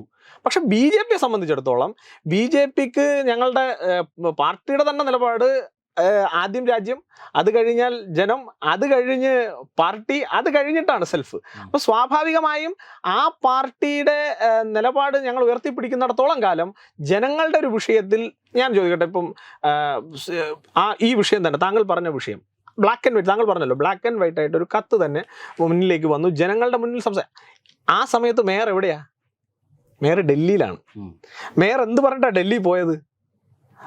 തൊഴിൽ വേണം എന്ന് പറയാനായിട്ടാണ് ഡൽഹി പോയത്. ആ സമയത്ത് കേരളത്തിൽ അദ്ദേഹം ഡൽഹിയിൽ സമരം ചെയ്യുന്ന സമയത്ത് കേരളത്തിലടക്കം ഏതാണ്ട് 1 ലക്ഷം 2 ലക്ഷം ഉദ്യോഗാർത്ഥികൾക്ക് നേരിട്ട് UPSC വഴി നിയമനം കൊടുത്തിട്ട് അതിന്റെ കത്ത് കൊടുത്തുകൊണ്ടിരിക്കുകയാണ് അല്ലേ? അത് എനിക്ക് തോന്നുന്നു 4ാമത്തെ സ്റ്റേജ് നടക്കുന്ന സമയത്ത് അവർ ഡൽഹിയിൽ സമരത്തിന് പോകുന്നത്. ആ സമയത്ത് അതേ മേയർ അവിടെ പോയി മുദ്രാവാക്യം വിളിക്കുകയാണ് സർക്കാരിനെതിരായിട്ട്, അല്ലെങ്കിൽ നരേന്ദ്രമോദിക്കെതിരായിട്ട് മുദ്രാവാക്യം വിളിക്കാനാണല്ലോ ഇവിടെ നിന്ന് ഭാര്യയും ഭർത്താവും ഒക്കെ കൂടെ അവിടെ പോയത്. അവിടെ പോയി നിന്നിട്ട്, ഞാൻ വ്യക്തിപരമായിട്ടല്ല അത് പറഞ്ഞത്, ഭാര്യയും ഭർത്താവും അവിടെ ഉണ്ടായിരുന്നു, അതുകൊണ്ട് അങ്ങനെ പറഞ്ഞതാണ്. അപ്പോൾ പോയത് അവരവിടെ പോയി നിന്ന് മുദ്രാവാക്യം വിളിച്ചത് എന്താണ്? കൈകളിൽ ജോലി തരൂ, അല്ലേ? യുവാക്കൾക്ക് ജോലിയാണ് ആവശ്യം, റോസ്ഗാർ ആൻഡ് റൊട്ടി, ഇതായിരുന്നല്ലോ മുദ്രാവാക്യം. ഈ ജോലി തരൂ എന്ന് സർക്കാരിനോട് മുദ്രാവാക്യം വിളിക്കാൻ അവിടെ പോയ ഇടതുപക്ഷത്തിന്റെ പ്രതിനിധി ഇവിടെ ചെയ്തിട്ട് പോയത് എന്താ? കേരളത്തിലെ ജനങ്ങളുടെ, കേരളത്തിലെ യുവാക്കളുടെ മുഴുവൻ അവരുടെ ആത്മാഭിമാനത്തെ ചോദ്യം ചെയ്തിട്ടാണ് അവിടെ പോയി മുദ്രാവാക്യം വിളിച്ചത് മോദിക്കെതിരെ. അപ്പം ഞാൻ ചോദിക്കുന്നത്, എനിക്ക് അറിയേണ്ട, അല്ലെങ്കിൽ BJP അന്ന് ചോദിച്ച ചോദ്യം സിമ്പിളാണ്. നിങ്ങൾക്ക് എന്തിനാണ് ഈ ഇരട്ടമുഖം? ഓക്കെ, നിങ്ങൾ ഇവിടെ പാർട്ടിക്കാരെ നിയമിക്കുന്നുണ്ടെങ്കിൽ നിങ്ങൾ അവിടെ പോയി സമരം ചെയ്യാൻ യോഗ്യതയല്ല, നിങ്ങൾ യോഗ്യതയല്ല. അപ്പം നിങ്ങൾ എന്ത് ചെയ്യണം? നിങ്ങൾ ഇവിടെ നിൽക്കണം, എന്നിട്ട് ഇവിടെ പാർട്ടി. ഇപ്പം നിങ്ങൾ നോക്കുക, ആ കത്ത് വിവാദം വന്നു. അന്ന് പാർട്ടിയുടെ ജില്ലാ സെക്രട്ടറിയും പാർട്ടി ഈ പറയുന്ന മേയറും ഒക്കെ പറഞ്ഞ നിലപാടെന്താ? ഞങ്ങൾ ഇതിനെ കൃത്യമായി അന്വേഷിക്കും, മ്യൂസിയം പോലീസ് സ്റ്റേഷനിൽ പരാതി കൊടുക്കുന്നു, ബഹളം വെക്കുന്നു. ഇന്ന് എന്താ അന്വേഷണത്തിന്റെ അവസ്ഥ? അത് നമ്മൾ പ്രതീക്ഷിച്ചതാണ്. അപ്പൊ പിന്നെ എന്ത് ഒതന്റിസിറ്റിയാണ്, അല്ലെങ്കിൽ എന്ത് ഒതന്റിക് ആയിട്ടുള്ള എന്ത് രേഖയാണ് ഇവർക്കുള്ളത്? അപ്പൊ ഇതൊരു, അത് കഴിഞ്ഞിട്ട് അതേ ദിവസം തന്നെയാണ്, എനിക്ക് തോന്നുന്ന തൊട്ടടുത്ത ദിവസമാണ് DRNLന്റെ ഒരു കത്ത് പുറത്തു വരുന്നത്. അതും ആർക്കാണ് അയക്കുന്നത്? ജില്ലാ സെക്രട്ടറിക്ക് അയക്കുകയാണ്. DRNL അന്ന് പൊതുമരാമത്തിന്റെ സ്റ്റാൻഡിംഗ് കമ്മിറ്റി ചെയർപേഴ്സണാണ് അദ്ദേഹം. ഈ പറയുന്ന ആനാവൂർ നാഗപ്പൻ എന്ന് പറയുന്ന CPM-ന്റെ ജില്ലാ സെക്രട്ടറിക്ക് അയക്കുന്നത് എന്താണ്? ഞങ്ങളുടെ ഇങ്ങനെ ഒരു പ്രവർത്തനം കഴിഞ്ഞിരിക്കുന്നു, അവിടെ ഇത്ര പേരെ ജോലിക്ക് എടുക്കണം, താങ്കൾ ഒരു മുൻഗണന ലിസ്റ്റ് തരണം. പക്ഷേ എന്തുപറ്റി? ആര്യ രാജേന്ദ്രനെ പോലെ പാർട്ടിയിൽ സീനിയർ ആണെങ്കിൽ പോലും ആര്യ രാജേന്ദ്രനെ പോലെ കള്ളം ചെയ്താൽ പിടിച്ചു നിൽക്കാനുള്ള കപ്പാസിറ്റി ഇല്ലാത്തത് കൊണ്ട് അദ്ദേഹം ഒരു ദുർബല നിമിഷത്തിൽ ഞാൻ ചെയ്തു പോയി എന്ന് പറഞ്ഞുപോയി. അതുകൊണ്ട് അദ്ദേഹത്തെ പുറത്താക്കി. പറയാത്തത് കൊണ്ട് ആര്യ രാജേന്ദ്രൻ, സത്യത്തിൽ ഇതിൽ ഏറ്റവും വലിയ കൾപ്രിറ്റ് ആരാണ്? അദ്ദേഹം ചെയ്തിട്ടുണ്ട്, അദ്ദേഹത്തിന് നിങ്ങൾ പുറത്താക്കി, അതൊരു രാഷ്ട്രീയമായ മാന്യതയെന്ന് ഞാൻ സമ്മതിക്കാം. പക്ഷേ ഏറ്റവും വലിയ കള്ളത്തരം കാട്ടിയ ആ പെരുങ്കള്ളിയെ അവിടെ നിലനിർത്തിക്കൊണ്ടല്ലേ ഇത് ചെയ്തത്. അപ്പോൾ സ്വാഭാവികമായിട്ട് കേരളത്തിലെ ഞാൻ ചോദിക്കട്ടെ, ഇവിടെ DYFI എന്ന് പറയുന്ന ഒരു സംഘടനയുണ്ടല്ലോ, ഇവരെല്ലാം ഊറ്റം കൊള്ളുന്ന DYFI എന്ന് പറയുന്ന സംഘടന. DYFI പറയുന്നത് എന്താണ്? ഇവിടുത്തെ ചെറുപ്പക്കാരുടെ കൈകളിലേക്ക് തൊഴിലെത്തിക്കൂ ആദ്യം, എന്നിട്ടാവാം മറ്റു കാര്യങ്ങൾ എന്നുള്ളതാണ് അവരുടെ മുദ്രാവാക്യം. ചെറുപ്പക്കാർക്ക് തൊഴിൽ കൊടുക്കാൻ വേണ്ടിയിട്ട് തെരുവിലൊരു പോരാട്ടം നടത്തുന്ന ഏക സംഘടന, യുവജന സംഘടന ഞങ്ങളാണ് എന്ന് പറയുന്ന ഈ DYFIയുടെ നേതാക്കന്മാർ എന്തുകൊണ്ട് ഇതിനകത്ത് പ്രതികരിച്ചില്ല? എന്തുകൊണ്ടാണ് അവർ മറ്റു പല കാര്യങ്ങളും, ഭരണഘടനയ്ക്ക് സംരക്ഷിക്കാൻ വേണ്ടിയിട്ട് സമരം ചെയ്യുന്നു എന്നൊക്കെ അവർ പറയുന്നുണ്ടല്ലോ, എന്തുകൊണ്ടാണ് കേരളത്തിലെ ചെറുപ്പക്കാർക്കെതിരെ ഇങ്ങനെ ഇത്തരത്തിലുള്ള പഠിച്ച് ലിസ്റ്റിൽ വന്ന ഒരു ചെറുപ്പക്കാരന് ജോലി കൊടുക്കുമ്പോൾ ഇവിടെ ആരെങ്കിലും എതിർക്കുന്നുണ്ടോ? ഇല്ല. പഠിച്ച് ലിസ്റ്റിൽ വന്ന ചെറുപ്പക്കാരികളും സെക്രട്ടേറിയറ്റിന്റെ മുന്നിൽ നിന്ന് പുല്ല് തിന്നുമ്പോഴും, അവരവിടെ മുട്ടയടിക്കുമ്പോഴും, അവരവിടെ മുട്ടുകാലിൽ ഇഴഞ്ഞ് ഈ ഇവിടുത്തെ പിണറായി തമ്പുരാന്റെ മുന്നിൽ ചെന്ന് കെഞ്ചുമ്പോഴും, അവർ പഠിച്ചിട്ട്, ഞാൻ പറയുന്നത് അവർ പഠിച്ചിട്ട്, അവർ കഷ്ടപ്പെട്ട് ഉറക്കമുളച്ചിരുന്ന് പഠിച്ച് അവർ റാങ്ക് ലിസ്റ്റിൽ വന്നതിന് ശേഷം ആ റാങ്ക് ലിസ്റ്റിൽ നിന്ന് അവരെ നിയമിക്കാൻ വേണ്ടി ഉള്ള നിയമനം അവർക്ക് കൊടുക്കാനാണ്, പുതുത് ക്രിയേറ്റ് ചെയ്യാനല്ല. നിലവിലുള്ള നിയമനത്തിൽ ഇത്ര നിയമനമുണ്ട്, അതിൽ ഒരു നിയമനം ഞങ്ങൾ കൂടി തരേണ്ട, അപ്പം നിങ്ങൾ ഇത്ര ആൾക്കാരെ നിയമിച്ചാൽ ഞങ്ങൾ ഇന്നിലാവും എന്ന് പറഞ്ഞിട്ട് ഇവർ സമരം ചെയ്യുന്നത്. അവരോട് എന്താണ് നീതി? അവരോട് എന്താണ് DYFIയുടെ നിലപാട്? അവരെല്ലാം സർക്കാരിനെ താഴെ ഇറക്കാൻ വന്നവരാണെന്നുള്ളതാണ് DYFIയുടെ നിലപാട്. ഞാൻ ചോദിക്കുന്നത്, അതേ പ്രയോറിറ്റി ഇപ്പുറത്ത് കൊടുത്തൂടെ? നിങ്ങൾ എംപ്ലോയ്മെന്റിൽ നിന്ന് എടുക്ക്, നമുക്ക് പരാതിയില്ല. എന്തുകൊണ്ടാണ് എംപ്ലോയ്മെന്റിൽ നിന്ന് എടുക്കാത്തത്? എന്തുകൊണ്ടാണ് മുൻഗണന ലിസ്റ്റ് CPM-നോട് ചോദിക്കുന്നത്? അപ്പോൾ ഇതിനകത്ത് കൃത്യമായി സ്വജനപക്ഷപാതവും അതുപോലെ തന്നെ സ്വന്തം പാർട്ടിക്കാരെ, ഇനി ഈ പാർട്ടിക്കാരെ തിരികെ കയറ്റിയെന്ന് വിചാരിച്ചോളൂ, ഈ പാർട്ടിക്കാരവിടെ പണിയെടുക്കുന്നുണ്ടോ? ഇപ്പോൾ 2000 പേരെ നമ്മൾ തൊഴിലെടുക്കാൻ വേണ്ടിയിട്ടാണ് കയറ്റി, ശരി, പാർട്ടിക്കാർക്ക് ഒരു ജോലി കൊടുത്തു, നമ്മൾ നിഷ്കളങ്കരെയാണ് തീരുമാനിച്ചു എന്ന് വിചാരിക്കും. അവർ കയറി, അവർ ജോലി എടുക്കുന്നുണ്ടോ? ഇല്ല. ഇവരെല്ലാം അവിടെ വന്ന് ഒപ്പിട്ടിട്ട് പോകുന്നത് DYFIയുടെ പണിക്കാണ്. അല്ലെങ്കിൽ CPM-ന്റെ ഏതെങ്കിലും അവരുടേതായിട്ടുള്ള കേഡർ പണികൾക്കാണ് അവർ പോകുന്നത്. ഇനി ഇവരെടുത്തവരുടെ അവസ്ഥ എന്താ? ഈ ലിസ്റ്റ് കൊടുക്കാൻ വേണ്ടിയിട്ട് കത്തെഴുതിയിരിക്കുന്ന ഈ പറയുന്ന ആനാവൂർ നാഗപ്പന്റെ ബന്ധുവിനെ അവിടെ നിയമിച്ചിട്ടുണ്ട്. എവിടെ? തിരുവനന്തപുരം കോർപ്പറേഷനിൽ നിയമിച്ചിട്ടുണ്ട്. എന്തായിട്ടാണ് നിയമിച്ചത്? ബിൽ കളക്ടറായിട്ടാണ് നിയമിച്ചത്. അതായത് നമ്മുടെ വീടുകളിൽ വന്ന് നമ്മുടെ വീട്ടുകാരം പിരിച്ചു കൊണ്ടുപോകാൻ ഉത്തരവാദിത്തപ്പെട്ട നഗരസഭയുടെ ഒരാളായിട്ടാണ് നിയമിച്ചിരിക്കുന്നത്. അദ്ദേഹത്തെ കടനംകുളം പോലീസ് എന്തിനാ അറസ്റ്റ് ചെയ്തത്? മറുപടി ചോദിക്കുമ്പോൾ നമ്മളെ നോക്കി കൊഞ്ചനം കുത്തിയിട്ട് കാര്യമില്ല. അദ്ദേഹത്തിന് എന്തിനാ അറസ്റ്റ് ചെയ്തത്? ലഹരി വസ്തുക്കൾ വാങ്ങി MDMA-യുമായി അദ്ദേഹം പിടിക്കപ്പെട്ടു. ഈ MDMA വാങ്ങാനുള്ള പണം എവിടെന്നാ? അദ്ദേഹത്തിന്റെ ബാഗിൽ അപ്പോഴും കഴിഞ്ഞ 4-5 ദിവസത്തെ കളക്ഷൻ പൈസ ഇരിക്കുകയാണ്. അപ്പൊ ഈ MDMA വാങ്ങിയ പൈസ ആരുടെയാണ്? ഞാനും നിങ്ങളും നികുതി കൊടുത്ത പണം നഗരസഭയ്ക്ക് ചെന്നു ചേരാൻ, നഗരസഭയുടെ വികസന പ്രവർത്തനങ്ങൾക്ക് ചെന്നു ചേരാൻ ഞാനും നിങ്ങളും ഈ നഗരത്തിലെ ജനങ്ങളും കൊടുത്ത പണം ഉപയോഗിച്ച് എന്റെയും നിങ്ങളുടെയും കുട്ടികളെ വഴിതെറ്റിക്കാനുള്ള MDMA ബിസിനസ് നടത്താൻ ഇത്തരം ആളുകളെ റിക്രൂട്ട് ചെയ്യാൻ നമ്മൾ നിന്നു കൊടുക്കണമെന്നുള്ളതാണ് ചോദ്യം. ഈ ചോദ്യത്തിന്റെ ഉത്തരം നമ്മൾ ചോദിക്കുമ്പോഴത്തേക്ക് അവിടെയെല്ലാം BJP-ക്കാർ അഴിമതിക്കാരാണ്, വർഗീയവാദികളാണെന്ന് പറഞ്ഞാൽ മതിയോ? ആ ഒരു ആദ്യഘട്ടത്തിലാണ് എനിക്ക് തോന്നുന്നു ഈ നഗരസഭാ സമിതി നിലവിൽ വന്ന് ഏതാണ്ട് ആദ്യഘട്ടത്തിലാണ് ആ ഒരു സമരം നടന്നത്. ആ സമരത്തിലേക്ക് ഒത്തുതീർപ്പിനായി സംസ്ഥാന തദ്ദേശ സ്വയംഭരണ മന്ത്രി തന്നെ ഇടപെട്ടു. പക്ഷെ പിന്നീട് ആ സമരം അവസാനിച്ചു. ഇപ്പോ ഈ സമിതിയുടെ കാലാവധി അവസാനിക്കുന്ന ഈ ഘട്ടത്തിൽ ജോലി കൊടുത്തിരിക്കുന്നത് എക്സിസ്റ്റിംഗ് വാർഡ് മെമ്പർക്കാണ്. അപ്പോൾ അവിടെ ഒരു തിരുത്തൽ ശക്തിയാവാൻ കഴിഞ്ഞിട്ടില്ല എന്നൊരു അഭിപ്രായം. അല്ല, അതിനകത്തുള്ളൊരു പ്രശ്നം എന്താ വെച്ചാൽ CPM-ൻ്റെതായ ഒരു നയമുണ്ട്. ഇപ്പം അന്ന് ഞങ്ങളുടെ പ്രൊട്ടസ്റ്റിന്റെ ഭാഗമായിട്ടാണ് ഇതിൽ കേസെടുക്കാം, അന്വേഷിക്കാം. അന്ന് ഇവർ ആദ്യം കൊടുത്ത ലിസ്റ്റുകളെല്ലാം മരവിപ്പിച്ചു.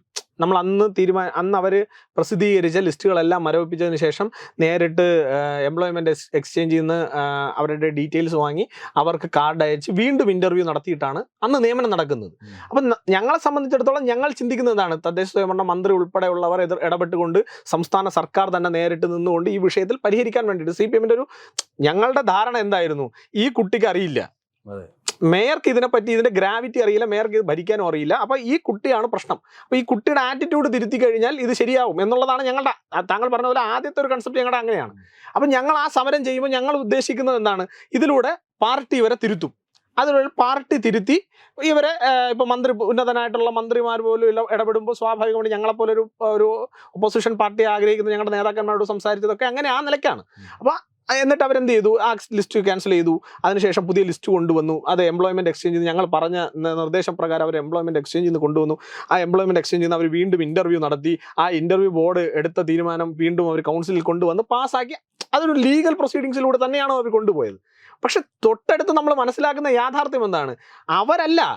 അവർ വെറും ഇപ്പൊ തിരുവനന്തപുരത്തിന്റെ മേയർ, ഞാനത് പറയുമ്പോൾ ആ പോസ്റ്റിനോട് ബഹുമാനക്കുറവുകൊണ്ടല്ല പറയുന്നത്. തിരുവനന്തപുരത്തിന്റെ മേയർ വെറും CPM-ന്റെ ജില്ലാ കമ്മിറ്റിയിൽ ഇരുന്ന് കീ കൊടുത്ത് വിടുന്ന പാവയാ മാത്രമാണ് തിരുവനന്തപുരത്തെ മേയർ. അതിലൊരു സംശയം നിങ്ങൾക്ക് വേണ്ട.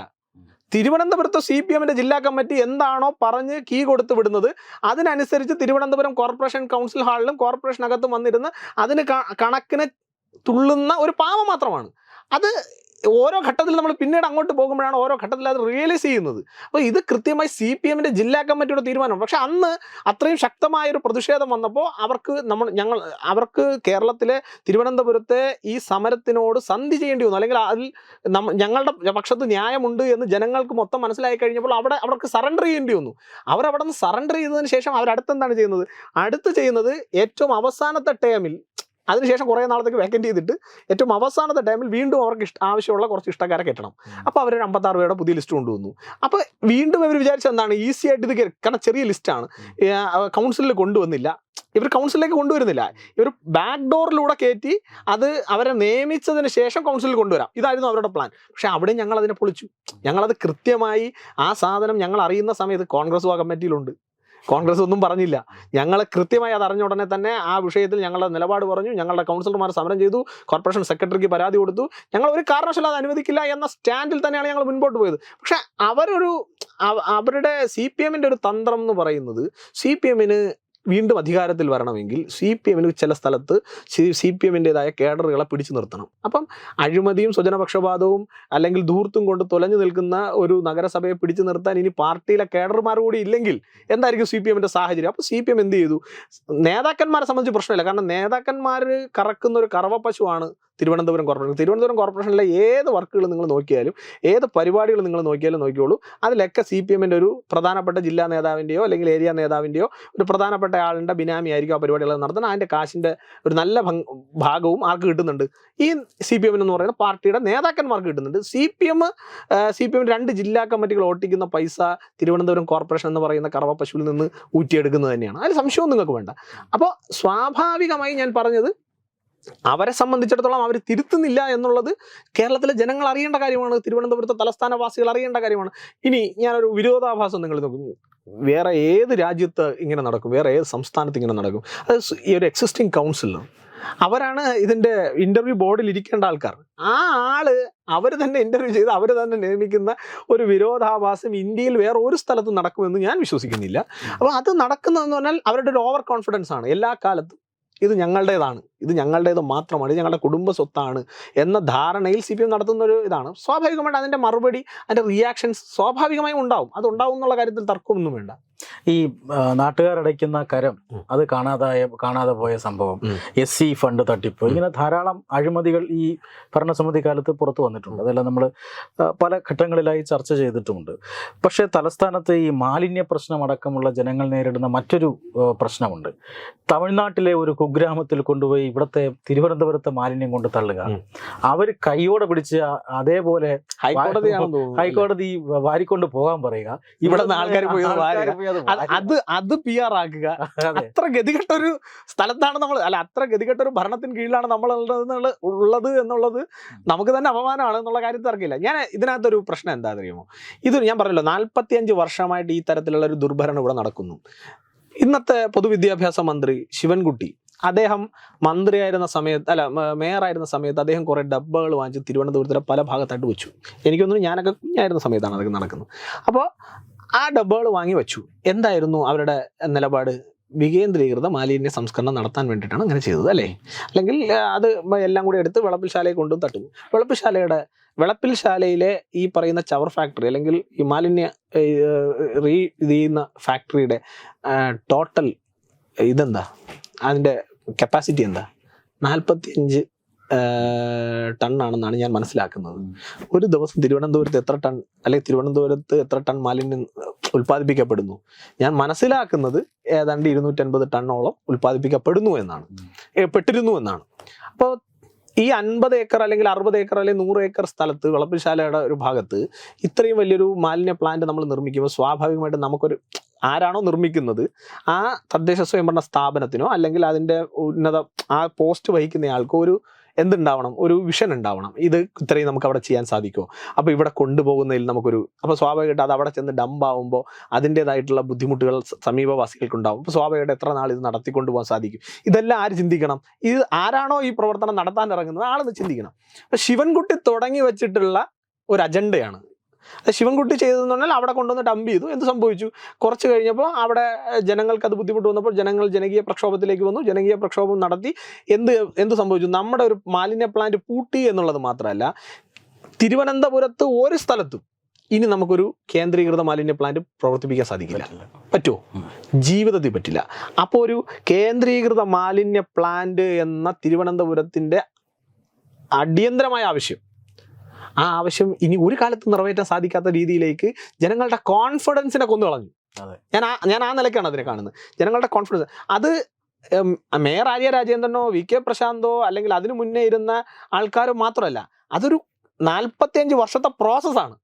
45 വർഷമായി ഇവർ നടത്തിയിട്ടുള്ള ഒരു അഴിമതിയുടെ ഒരു പ്രോസസ്സ്. അപ്പോൾ ഈ ഡബ്ബ വാങ്ങിയതിൽ അഴിമതി, ഈ പ്ലാന്റിലേക്ക് വണ്ടിയിൽ കൊണ്ടുപോകുന്നതിന് അഴിമതി, ഈ ചവർ മൊത്തം അവിടെ കൊണ്ടുപോകുന്നതല്ലേ ഇത്രയും ടിപ്പറിൻ്റെ പൈസ എഴുതാൻ പറ്റുള്ളൂ. അപ്പോൾ ഇതിൽ അഴിമതി, ഇനി ആ പ്ലാന്റ് നടത്തിയതിൽ അഴിമതി, ഇനി ആ പ്ലാന്റിൻ്റെ കൺസ്ട്രക്ഷനിലും പ്ലാന്റിൻ്റെ വിഷനിലും തന്നെ അഴിമതി ഉണ്ടെന്നാണ് ഞാൻ വിശ്വസിക്കുന്നത്. അതൊക്കെ കൂടുതൽ ഡീറ്റെയിൽ ആയിട്ട് നമ്മൾ പഠിക്കേണ്ടിയിരിക്കുന്നു, കൂടുതൽ ലോജിക്കലായി അതിനെക്കുറിച്ച് പഠിക്കാം. പക്ഷേ നമ്മളൊരു മിനിമം ലോജിക്ക് വെച്ചിട്ട്, നമ്മളൊരു മിനിമം IQ വെച്ചിട്ടുള്ള മിനിമം ലോജിക്ക് വെച്ചിട്ട് 45 ടൺ സംസ്കരിക്കാൻ പറ്റുന്ന ഒരു സ്ഥലത്ത് 210 220 ടൺ കൊണ്ടുവന്ന് ഇടുന്നതിലെ പ്രായോഗിക ബുദ്ധി ഏറ്റവും മണ്ടനായിട്ടുള്ള ഒരാൾക്ക് പോലും അല്ലെങ്കിൽ ഏറ്റവും ബുദ്ധിയില്ലാത്ത ഒരാൾക്ക് പോലും മനസ്സിലാവും. പക്ഷെ അത് CPM-ന് മനസ്സിലായില്ല എന്നവർ നടിക്കുന്നിടത്താണ് ഈ തലസ്ഥാനം ആദ്യമായി കെണിയിൽപ്പെടുന്നത്.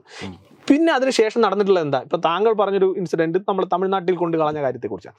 ഞാൻ ഇന്ന് അങ്ങോട്ടേക്ക് വരുമ്പോൾ എനിക്ക് കിട്ടിയൊരു ഇൻഫർമേഷൻ, പാലോട് മേഖലയിൽ, നമ്മുടെ തിരുവനന്തപുരത്ത് തന്നെ വിതുര പാലോട് മേഖലയിൽ ഇതുപോലെ ഫോറസ്റ്റിനകത്ത് നമ്മുടെ കഴിഞ്ഞ കുറച്ച് ദിവസങ്ങൾക്കിടയിൽ, വളരെ അടുത്ത ദിവസങ്ങളിൽ ഇതുപോലെ മാലിന്യം കൊണ്ടുവന്ന് തള്ളുകയും അത് കൃത്യമായി അവിടുത്തെ ഫോറസ്റ്റ് റേഞ്ചർ കണ്ടെത്തുകയും അദ്ദേഹം FIR ഇടുകയും ആ വണ്ടികളെ പോലീസ് ഫോറസ്റ്റിൽ പിടിച്ചു വെച്ചിരിക്കുന്നു എന്നാണ് ഞാൻ മനസ്സിലാക്കുന്നത്. അപ്പോൾ സ്വാഭാവിക നഗരസഭയുടെ എനിക്ക് തോന്നുന്നു കോൺട്രാക്ടോ ആയിരിക്കാം. അപ്പോൾ അവരുടെ പിടിച്ചു വെച്ചിരിക്കുന്നതാണ് മനസ്സിലാക്കുക. അപ്പം എന്താണ് ഈ നഗരസഭ കൊടുക്കുന്ന മെസ്സേജ്? ഇനി നമ്മുടെ നാട്ടിലെ സ്ലോട്ടറിങ് യൂണിറ്റുകൾ നമ്മൾ എല്ലായിടത്തും സ്മാർട്ടാണ് അല്ലേ? ഇപ്പോൾ ഞാൻ പറയാൻ തുടങ്ങി കഴിഞ്ഞാൽ ഒരുപാട് കാര്യങ്ങൾ പറയേണ്ടി വരും. പക്ഷേ അവാർഡുകളുടെ ഫ്ലെക്സ് വെക്കുന്നതിൽ വരെ വളരെ സ്മാർട്ടായിട്ടുള്ളൊരു മേയർ എന്തുകൊണ്ടാണ് ഈ തിരുവനന്തപുരത്തിൻ്റെ തലസ്ഥാന ജില്ലയിൽ ഒരു നല്ല സ്ലോട്ടറിങ് യൂണിറ്റ് ഉണ്ടാവാത്തത്, അല്ലെങ്കിൽ നല്ലൊരു സ്ലോട്ടറിങ് നയം? ഞാൻ ആ വാക്ക് ഉപയോഗിക്കുന്നതിൻ്റെ കാരണം, നമുക്ക് തിരുവനന്തപുരം പോലെ വളരെ ഡെൻസ്ഡ് ആയിട്ടുള്ള ഒരു പോപ്പുലേഷൻ ഉള്ളൊരു ഏരിയയിൽ സ്വാഭാവികമായിട്ടും നമുക്ക് കുറേ കാര്യങ്ങൾ നമുക്ക് ചെയ്യുമ്പോഴത്തേക്ക് അതിനെ നന്നായി ചെയ്യേണ്ടതായിട്ടുള്ള ആവശ്യകതയുണ്ട്. നേരത്തെ പറഞ്ഞതുപോലെ എഡ്യൂക്കേറ്റഡ് ആയിട്ടുള്ള ആൾക്കാരാണ്, അതുപോലെ തന്നെ വളരെ നല്ല സിവിലൈസേഷൻ ഉള്ളൊരു സ്ഥലമാണ്, അതുപോലെ തന്നെ നമ്മളെ സംബന്ധിച്ചിടത്തോളം തലസ്ഥാന ജില്ലയാണ്.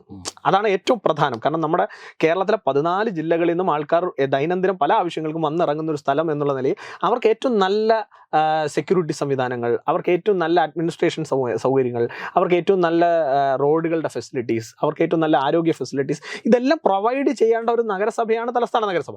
അപ്പോൾ അങ്ങനെയുള്ള ഒരു നഗരസഭയെ സംബന്ധിച്ചിടത്തോളം എന്താണ് അവരുടെ മാലിന്യ നയം? നയമില്ല.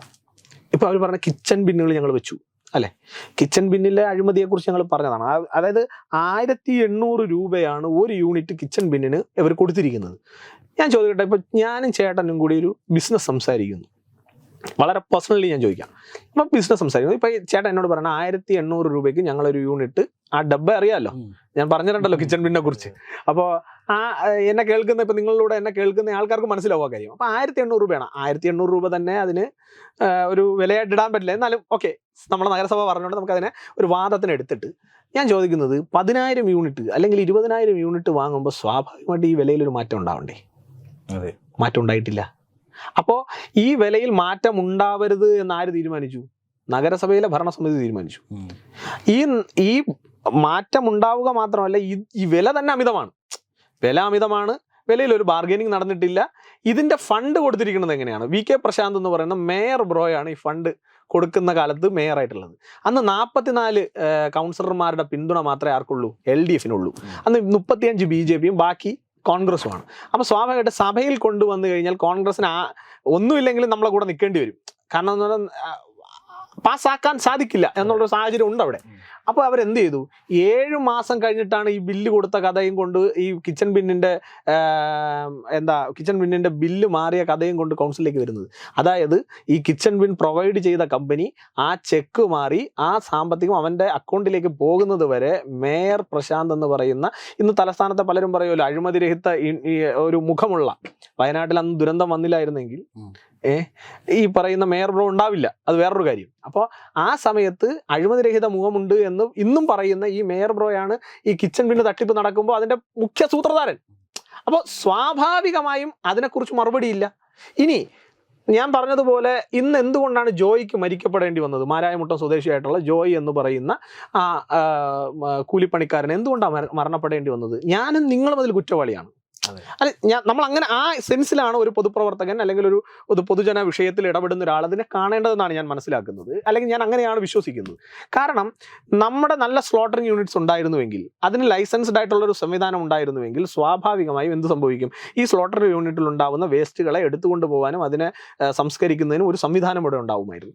അതുപോലെ തന്നെ ഞാൻ നേരത്തെ പറഞ്ഞാൽ ഏകീകൃതമായൊരു മാലിന്യ പ്ലാന്റോ മാലിന്യ സംവിധാനമോ മാലിന്യ സംസ്കരണ സംവിധാനമോ നമുക്കുണ്ടായിരുന്നെങ്കിൽ സ്വാഭാവികമായും മാലിന്യങ്ങളൊന്നും എവിടെ വരില്ല, തെരുവിലും വരില്ല, ഇത്തരത്തിലുള്ള ഓടകളിലും തോടുകളിലേക്കും ഒന്നും വരില്ല. അപ്പോൾ ഇത്തരത്തിലുള്ള ഓടകളിലേക്കും തോടുകളിലേക്കും കഴിഞ്ഞ 45 വർഷമായി ഭരിക്കുന്ന ഒരു മുന്നണി ഇവിടെ ഉള്ളപ്പോൾ, ഒരു ഒറ്റ മുന്നണി 45 വർഷമായി ഭരിക്കുമ്പോഴും അവർക്കതിൽ ഒരു പെർമനന്റ് സൊല്യൂഷൻ കണ്ടെത്താൻ സാധിച്ചില്ല എന്ന് പറഞ്ഞാൽ അതിൻ്റെ അർത്ഥം അവരുടെ വിഷനാണ് കുഴപ്പം, മിഷനല്ല. അവിടുത്തെ മിഷനല്ല കുഴപ്പം, വിഷനാണ് കുഴപ്പം. അപ്പോൾ ആ വിഷൻ തിരുത്തപ്പെടണം. അത് ഒരു മേയർ ആര്യ രാജേന്ദ്രനോ ഒരു VK പ്രശാന്തോ എന്നുള്ളതല്ല. അത് നമ്മളിപ്പോൾ ചിന്തിക്കുന്ന ഒരു കാര്യം, ഈ മേയർ ആര്യ രാജേന്ദ്രൻ വരുമ്പോൾ ഇപ്പോൾ CPM ഒരു സൈബർ ഇടങ്ങളിൽ നിന്ന് വരുന്ന വാർത്തകൾ എന്താ, അല്ലെങ്കിൽ അവർ പ്രചരിപ്പിക്കാൻ ശ്രമിക്കുന്നത് അവരുടെ പുരോഗമനപരമായിട്ടുള്ളൊരു നിലപാടാണ് മേയർ ആര്യ രാജേന്ദ്രനെ പോലെ ഒരു ചെറുപ്പക്കാരിയെ കൊണ്ടുവന്നത്, 23 വയസ്സുള്ള ഒരാളെ കൊണ്ടുവന്നത്. അല്ലെങ്കിൽ അവർ പറയുന്നത് എന്താ, ഞങ്ങളുടെ സ്ത്രീപക്ഷ നിലപാടിന്റെ ഭാഗമായിട്ടാണ് കൊണ്ടുവന്നത്. സത്യം എന്താണ്? തിരുവനന്തപുരത്തിന്റെ നഗരവാസികൾക്ക് സത്യം അറിയില്ല എന്നാണ് CPM വിചാരിച്ചു വെച്ചിരിക്കുന്നത്. പക്ഷെ സത്യം എന്ന് പറഞ്ഞാൽ CPM ഒരു ഡസണിലേറെ മേയർ സ്ഥാനാർത്ഥികൾ തോക്കുകയാണ്. ഇവരാരും തോറ്റത് UDF കൈ കൊണ്ടല്ല. അതെ, ഇവരാരും പരാജയപ്പെട്ടത് പതിറ്റാണ്ടുകളായി CPM കൗൺസിൽ പാർട്ടി മീൻസ് ഒരു സീറ്റിൽ കൊണ്ടുവന്ന് നിർത്തിയാൽ, ജയൻ ബാബു ഒരു സീറ്റിൽ കൊണ്ട് നിർത്തിയാൽ ഷുവർ ഷോട്ട് ജയിക്കും. കാരണം എന്താണ്, CPM സംഘടനാ സംവിധാനം വെച്ച് അയാളെ ജയിപ്പിച്ചെടുക്കാൻ പറ്റുന്ന ഒരു വാർഡിൽ മാത്രമാണ് ആരെ നിർത്തുന്നത്, ജയൻ ബാബുവിനെ പോലെ ഒരു കാൻഡിഡേറ്റിനെ നിർത്തുന്നത്. പക്ഷെ ജയൻ ബാബു പരാജയപ്പെടുത്തിയത് ആരാണ്? ഞങ്ങളുടെ മധുചേട്ടൻ എന്ന് പറയുന്ന ഏറ്റവും സാധാരണക്കാരനായിട്ടുള്ള ഒരു സാധാരണ പ്രവർത്തകൻ. ആ നാട്ടിൽ മധുചേട്ടൻ ഹീറോയാണ്. ജയൻ ബാബു ചിലപ്പോൾ ഈ ജില്ലയിൽ ഹീറോ ആയിരിക്കും, പക്ഷെ ആ നാട്ടിൽ മധുചേട്ടൻ ഹീറോ ആണ്. മധുചേട്ടന്റെ മുന്നിൽ പരാജയപ്പെടുക എന്ന് പറഞ്ഞാൽ ജയൻ ബാബുവിനെ സംബന്ധിച്ചിടത്തോളം അതിൽ പരം ഒരു തോൽവിയില്ല. അപ്പൊ അങ്ങനെ പരാജയപ്പെട്ട ഒരു ഡസണിലേറെ മേയർ കാൻഡിഡേറ്റുകൾ ഉണ്ടായത് കൊണ്ട് മാത്രം അവസാനം പിന്നെ ഇവരുടെ ഒരു കിച്ചൺ ക്യാബിനറ്റ് കഥ പറയുന്നുണ്ട്. അതായത് മുഖ്യമന്ത്രിയുടെ കിച്ചൺ ക്യാബിനറ്റ് തീരുമാനിച്ച മേയറാണ് ഈ പറയുന്ന ആര്യ രാജേന്ദ്രൻ എന്നുള്ള ഒരു കഥയും വരുന്നുണ്ട്. ഞാൻ അതിൻ്റെ വിശദാംശങ്ങളിലേക്കൊന്നും പോകുന്നില്ല, കാരണം എനിക്ക് അതിനെക്കുറിച്ചൊരു ആധികാരികമായി പറയാൻ സാധിക്കുന്നില്ല. പക്ഷെ അതൊരു നയമാണ്. അപ്പം അതിൻ്റെ ഒരു പവർ, അതായത് ഞങ്ങൾ ഇങ്ങനെ ഞാൻ അദ്ദേഹവുമായി അത്രയും ബന്ധമുള്ള ഒരാളെന്നുള്ള നിലയിൽ എനിക്ക് എന്തും ചെയ്യാം എന്നുള്ളൊരു ധാർഷ്ട്യം കൂടിയാണ്. ഞാൻ ഒരു ഇൻസിഡൻറ്റ് കൂടി അതിനകത്ത് പറയാം. അതായത് അശോക് കുമാർ സാർ പാർട്ടിയുടെ ഏറ്റവും സീനിയർ ആയിട്ടുള്ള നേതാവാണ്. അതിനപ്പുറം ഏറ്റവും കൂടുതൽ തിരുവനന്തപുരത്ത് അദ്ദേഹത്തിന് ശിഷ്യസമ്പത്ത് എന്ന് പറയുന്നത് വളരെ വലുതാണ്, താങ്കൾക്ക് അറിയാം. അപ്പോൾ അത്ര ശിഷ്യസമ്പത്തുള്ള ഒരു ആളോട് താൻ കൂടുതൽ വർത്താനമൊന്നും പറയേണ്ട, അവിടെ ഇരുന്നാൽ മതി എന്ന് പറയുന്ന ധാർഷ്ട്യം, അത് അപ്പുറത്ത് നിൽക്കുന്ന ആളുടെ പാർട്ടിക്ക് അപ്പുറത്ത് അദ്ദേഹത്തിൻ്റെ പ്രായം, അദ്ദേഹം ചെയ്തു വന്ന തൊഴിൽ, അദ്ദേഹം എത്ര നല്ല അധ്യാപകനാണ് എന്നുള്ളതെല്ലാം പ്രസക്തമാണ്. അപ്പൊ അങ്ങനെ ഒരു ആളിനോട് പോലും ഇത്തരത്തിൽ ഒരു നിലപാടെടുക്കുന്ന ഒരാളെ സംബന്ധിച്ചിടത്തോളം അയാൾ CPM പാർട്ടി പ്രോഡക്റ്റാണ്. അയാൾക്ക് CPM നയമേ അറിയുള്ളൂ. അയാൾക്ക് പൊതുപ്രവർത്തനത്തിന്റെ നയം അറിയില്ല, ജനാധിപത്യത്തിന്റെ നയം അറിയില്ല, ഇന്ത്യൻ ഭരണഘടനയുടെ നയങ്ങളൊന്നും അറിയില്ല. അതുപോലെ തന്നെ എന്തറിയില്ല, ഇവിടുത്തെ സാധാരണക്കാരന്റെ ഹൃദയത്തിൽ നടക്കുന്ന അല്ലെങ്കിൽ സാധാരണക്കാരന്റെ പൾസ് എന്ന് പറയുന്ന സാധനം അതും ഈ പറയുന്ന മേയർ ആര്യ രാജേന്ദ്രൻ അറിയില്ല. ആ കുട്ടി മുടവൻമൂട് വാർഡിൽ നിന്ന് അന്നൊരു സമയത്ത് അവരൊരു സ്ഥാനാർത്ഥി എന്നുള്ള നിലയിൽ നിശ്ചയിച്ചു, ജയിച്ചു, ലോട്ടറി അടിക്കും പോലെ മേയറായി. ഇപ്പോൾ അതിൻ്റെ പ്രശ്നങ്ങളൊക്കെ ആരാണ് അനുഭവിക്കുന്നത്? നമ്മൾ വിചാരിക്കുന്നത് നമ്മൾ മാത്രമാണ്. നല്ല പാവപ്പെട്ട യദുവിനെ പോലെയുള്ള ആൾക്കാരെയും വല്ല സംസ്ഥാനത്ത് വല്ല ജില്ലയിൽ നിന്നൊക്കെ നമ്മുടെ തിരുവനന്തപുരത്ത് കാര്യം നേടാൻ വേണ്ടിയിട്ട് KSRTC ബസ്സിനെ ആശ്രയിച്ച് വരുന്നവരെയൊക്കെ തൻ്റെ വണ്ടിയെ വേറൊരാൾ ഓവർടേക്ക് ചെയ്യാൻ പാടില്ല എന്നുള്ള നയമൊക്കെ നിശ്ചയിക്കുന്നു കഴിഞ്ഞാൽ അതിനെ പറയാൻ നമ്മൾ വാക്കുകൾ ഉപയോഗിക്കാൻ പറ്റില്ല. അപ്പോൾ അത്തരത്തിലുള്ള ഒരു അഹങ്കാരത്തിൻ്റെ ഒരു ഭാവമായിട്ട് അല്ലെങ്കിൽ ഒരു അടയാളമായിട്ട് ഒരു ഐഡിയലായിട്ട് ആര് മാറി? തിരുവനന്തപുരത്തിൻ്റെ മേയർ മാറി എന്നുള്ളത് തിരുവനന്തപുരത്തിലെ സാധാരണക്കാരായിട്ടുള്ള ജനങ്ങൾക്ക് കൂടി അപമാനമാണ്. ഞങ്ങളെ എത്ര ദിവസമാണ് ചർച്ച ചെയ്തപ്പോഴത്തെ തിരുവനന്തപുരത്തിൻ്റെ മേയർ എന്ന് പറഞ്ഞിട്ട് നാട്ടിലെ എല്ലാവരും പറഞ്ഞത്. അപ്പോൾ സ്വാഭാവികമായിട്ട് അതിൻ്റെ ചെളിവാരി അറിയപ്പെട്ടപ്പോൾ ഒരു പങ്ക് ആർക്ക് കിട്ടി? തിരുവനന്തപുരത്തെ നഗരവാസികൾക്കും കിട്ടിയിട്ടുണ്ട്. അതാണ് മേയർ ഞങ്ങൾക്ക് ചെയ്തിട്ടുള്ള ഏറ്റവും വലിയ ഗുണം. അല്ല, ഈ അഴിമതി ഇപ്പോൾ ഈ 5 വർഷം കൊണ്ട് ചർച്ചയാക്കപ്പെട്ട അഴിമതികളെ കുറിച്ച് ധാരാളം പറയാനുണ്ട്. അതിപ്പോൾ നമ്മുടെ സമയപരിധി അനുവദിക്കുന്നില്ല. അതോടൊപ്പം തന്നെ കെടുകാര്യസ്ഥത നോക്കുകയാണെങ്കിൽ അതിനപ്പുറവുമാണ്. പക്ഷേ ഇങ്ങനെയൊക്കെയുള്ള ആരോപണങ്ങൾ വരുമ്പോഴും ദേശീയ അന്താരാഷ്ട്ര ബഹുമതികൾ മേയറെ തേടി എത്തുന്നു എന്നുള്ളതാണ് CPM ഒരു പ്രധാന. അല്ല, അത് നാടൻ ഭാഷ മണിയാശാന്റെ നാടൻ ഭാഷയുണ്ട്, പക്ഷെ അത് എൻ്റെ ഒരു സഭ്യതയ്ക്ക് ചേർന്ന് അല്ലാത്തതുകൊണ്ട് ഞാനത് ഉപയോഗിക്കുന്നില്ല. പക്ഷെ നമ്മൾ പറയില്ലേ, അതായത് ഉളുപ്പില്ലായ്മയ്ക്ക് അതിന് നമ്മൾക്ക് വേറെ ഒന്നും മറുപടിയില്ല. ഇപ്പം ഞാനൊരു 2 ഉദാഹരണം താങ്കളുടെ അടുത്ത് പറയാം. അതായത് ഇപ്പം അവർ പറയുന്ന ഏറ്റവും പ്രധാനപ്പെട്ട ഒന്ന്, കേന്ദ്ര സർക്കാരിൻ്റെ പ്രൈസ് എന്ന് പറയുന്ന, അതായത് നമ്മുടെ തെരുവ് കച്ചവടക്കാർക്കുള്ള സ്വാനിധി പ്രവർത്തനം ഏറ്റവും ഗംഭീരമായി നടത്തിയ നഗരസഭ എന്നുള്ള നിലയിൽ 3ാം സ്ഥാനത്ത് നമ്മുടെ നഗരസഭ വന്നു. അതിന്റെ അടിസ്ഥാനം എന്താ? 18,000 പേര് അപേക്ഷ കൊടുത്തു, 14,000 പേർക്ക് എന്തോ കിട്ടി. സത്യത്തിൽ ഈ 14,000 പേര് എവിടെ നിന്നാ? 35 BJP കൗൺസിലർമാര്, ഞങ്ങൾ പാർട്ടി സ്റ്റാൻഡിനപ്പുറത്ത് ഞങ്ങൾ ഇത്തരം പദ്ധതികൾ കേന്ദ്ര സർക്കാരിൻ്റെ പദ്ധതികൾ കേരളത്തിൽ ഇവർ നടപ്പിലാക്കാത്തത് കൊണ്ട് സ്വാഭാവികമായി നമ്മൾ ഇറങ്ങി നിന്ന് ഞങ്ങളുടെ വാർഡുകൾ ഞങ്ങൾ നടത്തും. ഇപ്പം എൻ്റെ വാർഡിൽ തന്നെ എനിക്ക് തോന്നുന്നു 800 പേർക്കും കണ്ട് അത് കൊടുത്തിട്ടുണ്ട്, സ്വാനിധി കൊടുത്തിട്ടുണ്ട്. അതിൽ ഒരു ഫോം കൊടുത്തിട്ടുണ്ട്. അതിലൊരു എനിക്ക് തോന്നുന്നു 500-600 പേർക്കെങ്കിലും അത് കിട്ടിയിട്ടുണ്ടാവാം. അപ്പം അതുപോലെ ഇത് എൻ്റെ ഒരു വാർഡാണ്, അങ്ങനെ 35 വാർഡ്. അപ്പം തന്നെ എത്രയായി? ഇനി ഞങ്ങൾ ഇപ്പോൾ 72 വാർഡുകളിൽ ലീഡ് ചെയ്തല്ലോ. രാജീവ് ചന്ദ്രശേഖർജി വന്നപ്പോൾ 72 വാർഡുകൾ ഞങ്ങൾ ലീഡ് ചെയ്തു. 8ഓളം വാർഡിൽ ഞങ്ങൾ 2ാം സ്ഥാനത്ത്, തുച്ഛമായ വോട്ടിൽ 2ാം സ്ഥാനത്തേക്ക് പോയി. ഈ 80 വാർഡുകളിൽ BJP ചെയ്ത പ്രവർത്തനം എന്താ? എന്ത് ചെയ്തിട്ടായിരിക്കും BJP വോട്ട് കിട്ടിയിട്ടുള്ളത്? ഇതുപോലുള്ള പ്രവർത്തനങ്ങൾ BJP അടിസ്ഥാനമായി താഴെത്തട്ടിൽ BJPയുടെ കൗൺസിലർമാരും BJPയുടെ നേതാക്കന്മാരും BJPയുടെ പ്രവർത്തകന്മാരും ചെയ്തത് കൊണ്ടല്ലേ. അപ്പൊ അങ്ങനെ BJPയുടെ പ്രവർത്തകന്മാരും BJPയുടെ കൗൺസിലർമാരും ചെയ്ത ആരുടെ അക്കൗണ്ടിൽ ചെയ്തു എന്നുള്ളതാണ് അവർ നോക്കുന്നത്. അവർ നോക്കുമ്പോൾ സ്വാഭാവികമായിട്ട് അതെല്ലാം വന്നത് തിരുവനന്തപുരം കോർപ്പറേഷന്റെ അക്കൗണ്ടിലാണ്. ആ സാധനം മീൻസ് ആ ആപ്ലിക്കേഷൻ നമ്മൾ ഫില്ല് ചെയ്യുമ്പോൾ ഏത് തദ്ദേശ സ്വയംഭരണ സ്ഥാപനം എന്ന് കാട്ടുമ്പോൾ അത് സ്വാഭാവികമായിട്ട് തിരുവനന്തപുരം കോർപ്പറേഷൻ കാണിക്കാനേ നിർവാഹമുള്ളൂ. അപ്പൊ അത് കാണിച്ച് ആ പ്രൈസ് വാങ്ങിക്കൊണ്ട് വന്നിട്ട് നേരെ വന്നിട്ട് BJP കൗൺസിലർമാർ പറയുകയാണ്, കണ്ടാ ഞങ്ങൾക്ക് നിങ്ങളുടെ സർക്കാർ അധികം പ്രൈസ് തന്നു. അതാ ഞാൻ പറഞ്ഞത്, ഉളുപ്പില്ലായ്മയ്ക്ക് വേറൊരു വേർഡ് എൻ്റെ വാക്കിൽ ഡിക്ഷണറി ഇല്ല. പിന്നെ ചില വാക്കുകൾ മണിയാശാന്റെ കടമെടുക്കേണ്ടി വരും. അത് എൻ്റെ സഭ്യതയ്ക്ക് ചേരില്ല, എൻ്റെ സംഘടനയുടെ സഭ്യത. ഇനി അതേപോലെ തന്നെ ഞാൻ ഒരു കാര്യം കൂടി, ഈ UN ഷാങ്ഹായ് പുരസ്കാരമാണല്ലോ പിന്നെ ഏറ്റവും അത് എന്താ പറയുന്നത്, സുസ്ഥിര വികസനം. ഈ സുസ്ഥിര വികസനം എന്ന് പറഞ്ഞാൽ ഇപ്പൊ ഈഞ്ചക്കലിൽ ഒരു ഇലക്ട്രിക് സ്റ്റേഷൻ നടന്നുകൊണ്ടിരിക്കുക. ഏതാ ഫണ്ട്? കേന്ദ്ര സർക്കാരിന്റെ സ്മാർട്ട് സിറ്റിയാണ്. അല്ലെന്ന് പറയട്ടെ ഇവിടുത്തെ മേയർ. ഇനി ഇവിടെ 100 ബസ്സുകൾ വാങ്ങി, ഇലക്ട്രിക് ബസ്സുകൾ. അത് കൊടുത്തത് ആർക്കാ? ഷിഫ്റ്റിനാണ് കൊടുത്തത്. KSRTCക്ക് കൊടുത്തു. KSRTC അത് ഷിഫ്റ്റ് എന്ന് പറയുന്ന ഒരു പ്രൈവറ്റ് കമ്പനിയാണെന്ന് നമുക്ക് കൂടി ധാരണയുണ്ട്. അപ്പോൾ ആ കമ്പനിയാണ് അതിൻ്റെ വർക്കൗട്ട് ചെയ്യിപ്പിക്കാൻ വേണ്ടി കൊടുത്തത്. രണ്ടാമത്തെ കാര്യം എന്താ? അതാരാ പൈസ കൊടുത്തത്? ഈ ഷിഫ്റ്റിന് ഈ കൊടുത്ത ഈ ബസ്സുകൾ ആരാ പൈസ കൊടുത്തത്? സ്മാർട്ട് സിറ്റിയാണ്. അപ്പൊ സ്മാർട്ട് സിറ്റി ഫണ്ട് ഉപയോഗിച്ച് സ്മാർട്ട് സിറ്റി അപ്ലൈ ചെയ്ത് സ്മാർട്ട് സിറ്റിക്ക് ലഭിച്ച പുരസ്കാരം. സ്വാഭാവികമായിട്ട് അതും ഇത് ഈ പറഞ്ഞതുപോലെയാണ്. അതൊരു തദ്ദേശ സ്വയംഭരണ സ്ഥാപനത്തിന് അനുവദിക്കാൻ പറ്റുള്ളൂ. ആ അനുവദിച്ച തദ്ദേശ സ്വയംഭരണ സ്ഥാപനം തിരുവനന്തപുരം കോർപ്പറേഷനാണ്. തിരുവനന്തപുരം കോർപ്പറേഷനിൽ നരേന്ദ്രമോദിയുടെ സ്മാർട്ട് സിറ്റിയിൽ നിന്ന് കിട്ടിയിട്ടുള്ള സുസ്ഥിരമായ വികസനത്തിന് വേണ്ടിയിട്ടുള്ള കുറെ പ്രോജക്ട്സുകൾ ഇവർ ഇംപ്ലിമെന്റ് ചെയ്യാനാണ് അവർ തിരഞ്ഞെടുക്കപ്പെട്ടത്. അത് ഇംപ്ലിമെന്റ് ചെയ്തിട്ട് അതിൽ നിന്ന് കിട്ടിയ അവാർഡിനെ അവർ പറയുകയാണ് അത് ഞങ്ങളുടെ മേനിയാണ്, ഞങ്ങളുടെ മികവാണ്. ഞാൻ ഇനി ചോദിക്കട്ടെ, സ്മാർട്ട് റോഡ് തിരുവനന്തപുരത്ത് 9 സ്മാർട്ട് റോഡ് 9-12 സ്മാർട്ട് റോഡുകൾ തിരുവനന്തപുരത്ത് വന്നിട്ട് അതിന്റെ ഉദ്ഘാടനം നടത്തിയതാരാ? പൊതുമരാമത്ത് മന്ത്രിയല്ലേ നടത്തിയത്. പൊതുമരാമത്ത് മന്ത്രി മുഖ്യമന്ത്രിയെ കൊണ്ടുവന്നിരുത്തിയിട്ട് ഇതെല്ലാം മരുമകന്റെ കഴിവാണെന്ന് മുഖ്യമന്ത്രി പറഞ്ഞു. തദ്ദേശ മന്ത്രിയെ കൂടി അടിപ്പിച്ചില്ല. തദ്ദേശ മന്ത്രി ഇവരുടെ ലിസ്റ്റിലുള്ള ആളല്ല. ഞാൻ നേരത്തെ പറഞ്ഞൊരു ക്യാബിനറ്റിൽ തദ്ദേശ മന്ത്രിയില്ല. ഇവരൊക്കെ കുറച്ച് ഇൻഡിപെൻഡന്റ് ആണ്. അപ്പൊ സ്വാഭാവികമായിട്ട് ഇതൊക്കെ ഒരു കോക്കസ് ഫീലിംഗ് ആണ്. അപ്പൊ ജനങ്ങളെല്ലാം കാണുന്നുണ്ട് ഈ 12 സ്മാർട്ട് റോഡുകൾ ഉണ്ടായത് എങ്ങനെയാണ്. ഇപ്പോൾ നമ്മളിപ്പോൾ ഇവിടെ നിന്ന് പോകുമ്പോൾ മ്യൂസിയത്ത്, ഇപ്പോൾ നമ്മൾ മ്യൂസിയം പോലീസ് സ്റ്റേഷനോട് ചേർന്ന ഒരു വെണ്ടർ ഏരിയ ഉണ്ട്. ഒരു വെണ്ടർ ഏരിയ കണ്ടിട്ടില്ലേ? ആ വെണ്ടർ ഏരിയ ഏത് പ്രോജക്റ്റാ?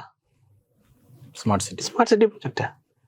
നമ്മൾ എല്ലാം ഇപ്പം മറ്റേ 2 നമ്മുടെ ഈ വാഹന പാർക്കിങ്ങിന്റെ പ്രവർത്തനം നടക്കുന്നു. ഏതാ പ്രോജക്റ്റ്?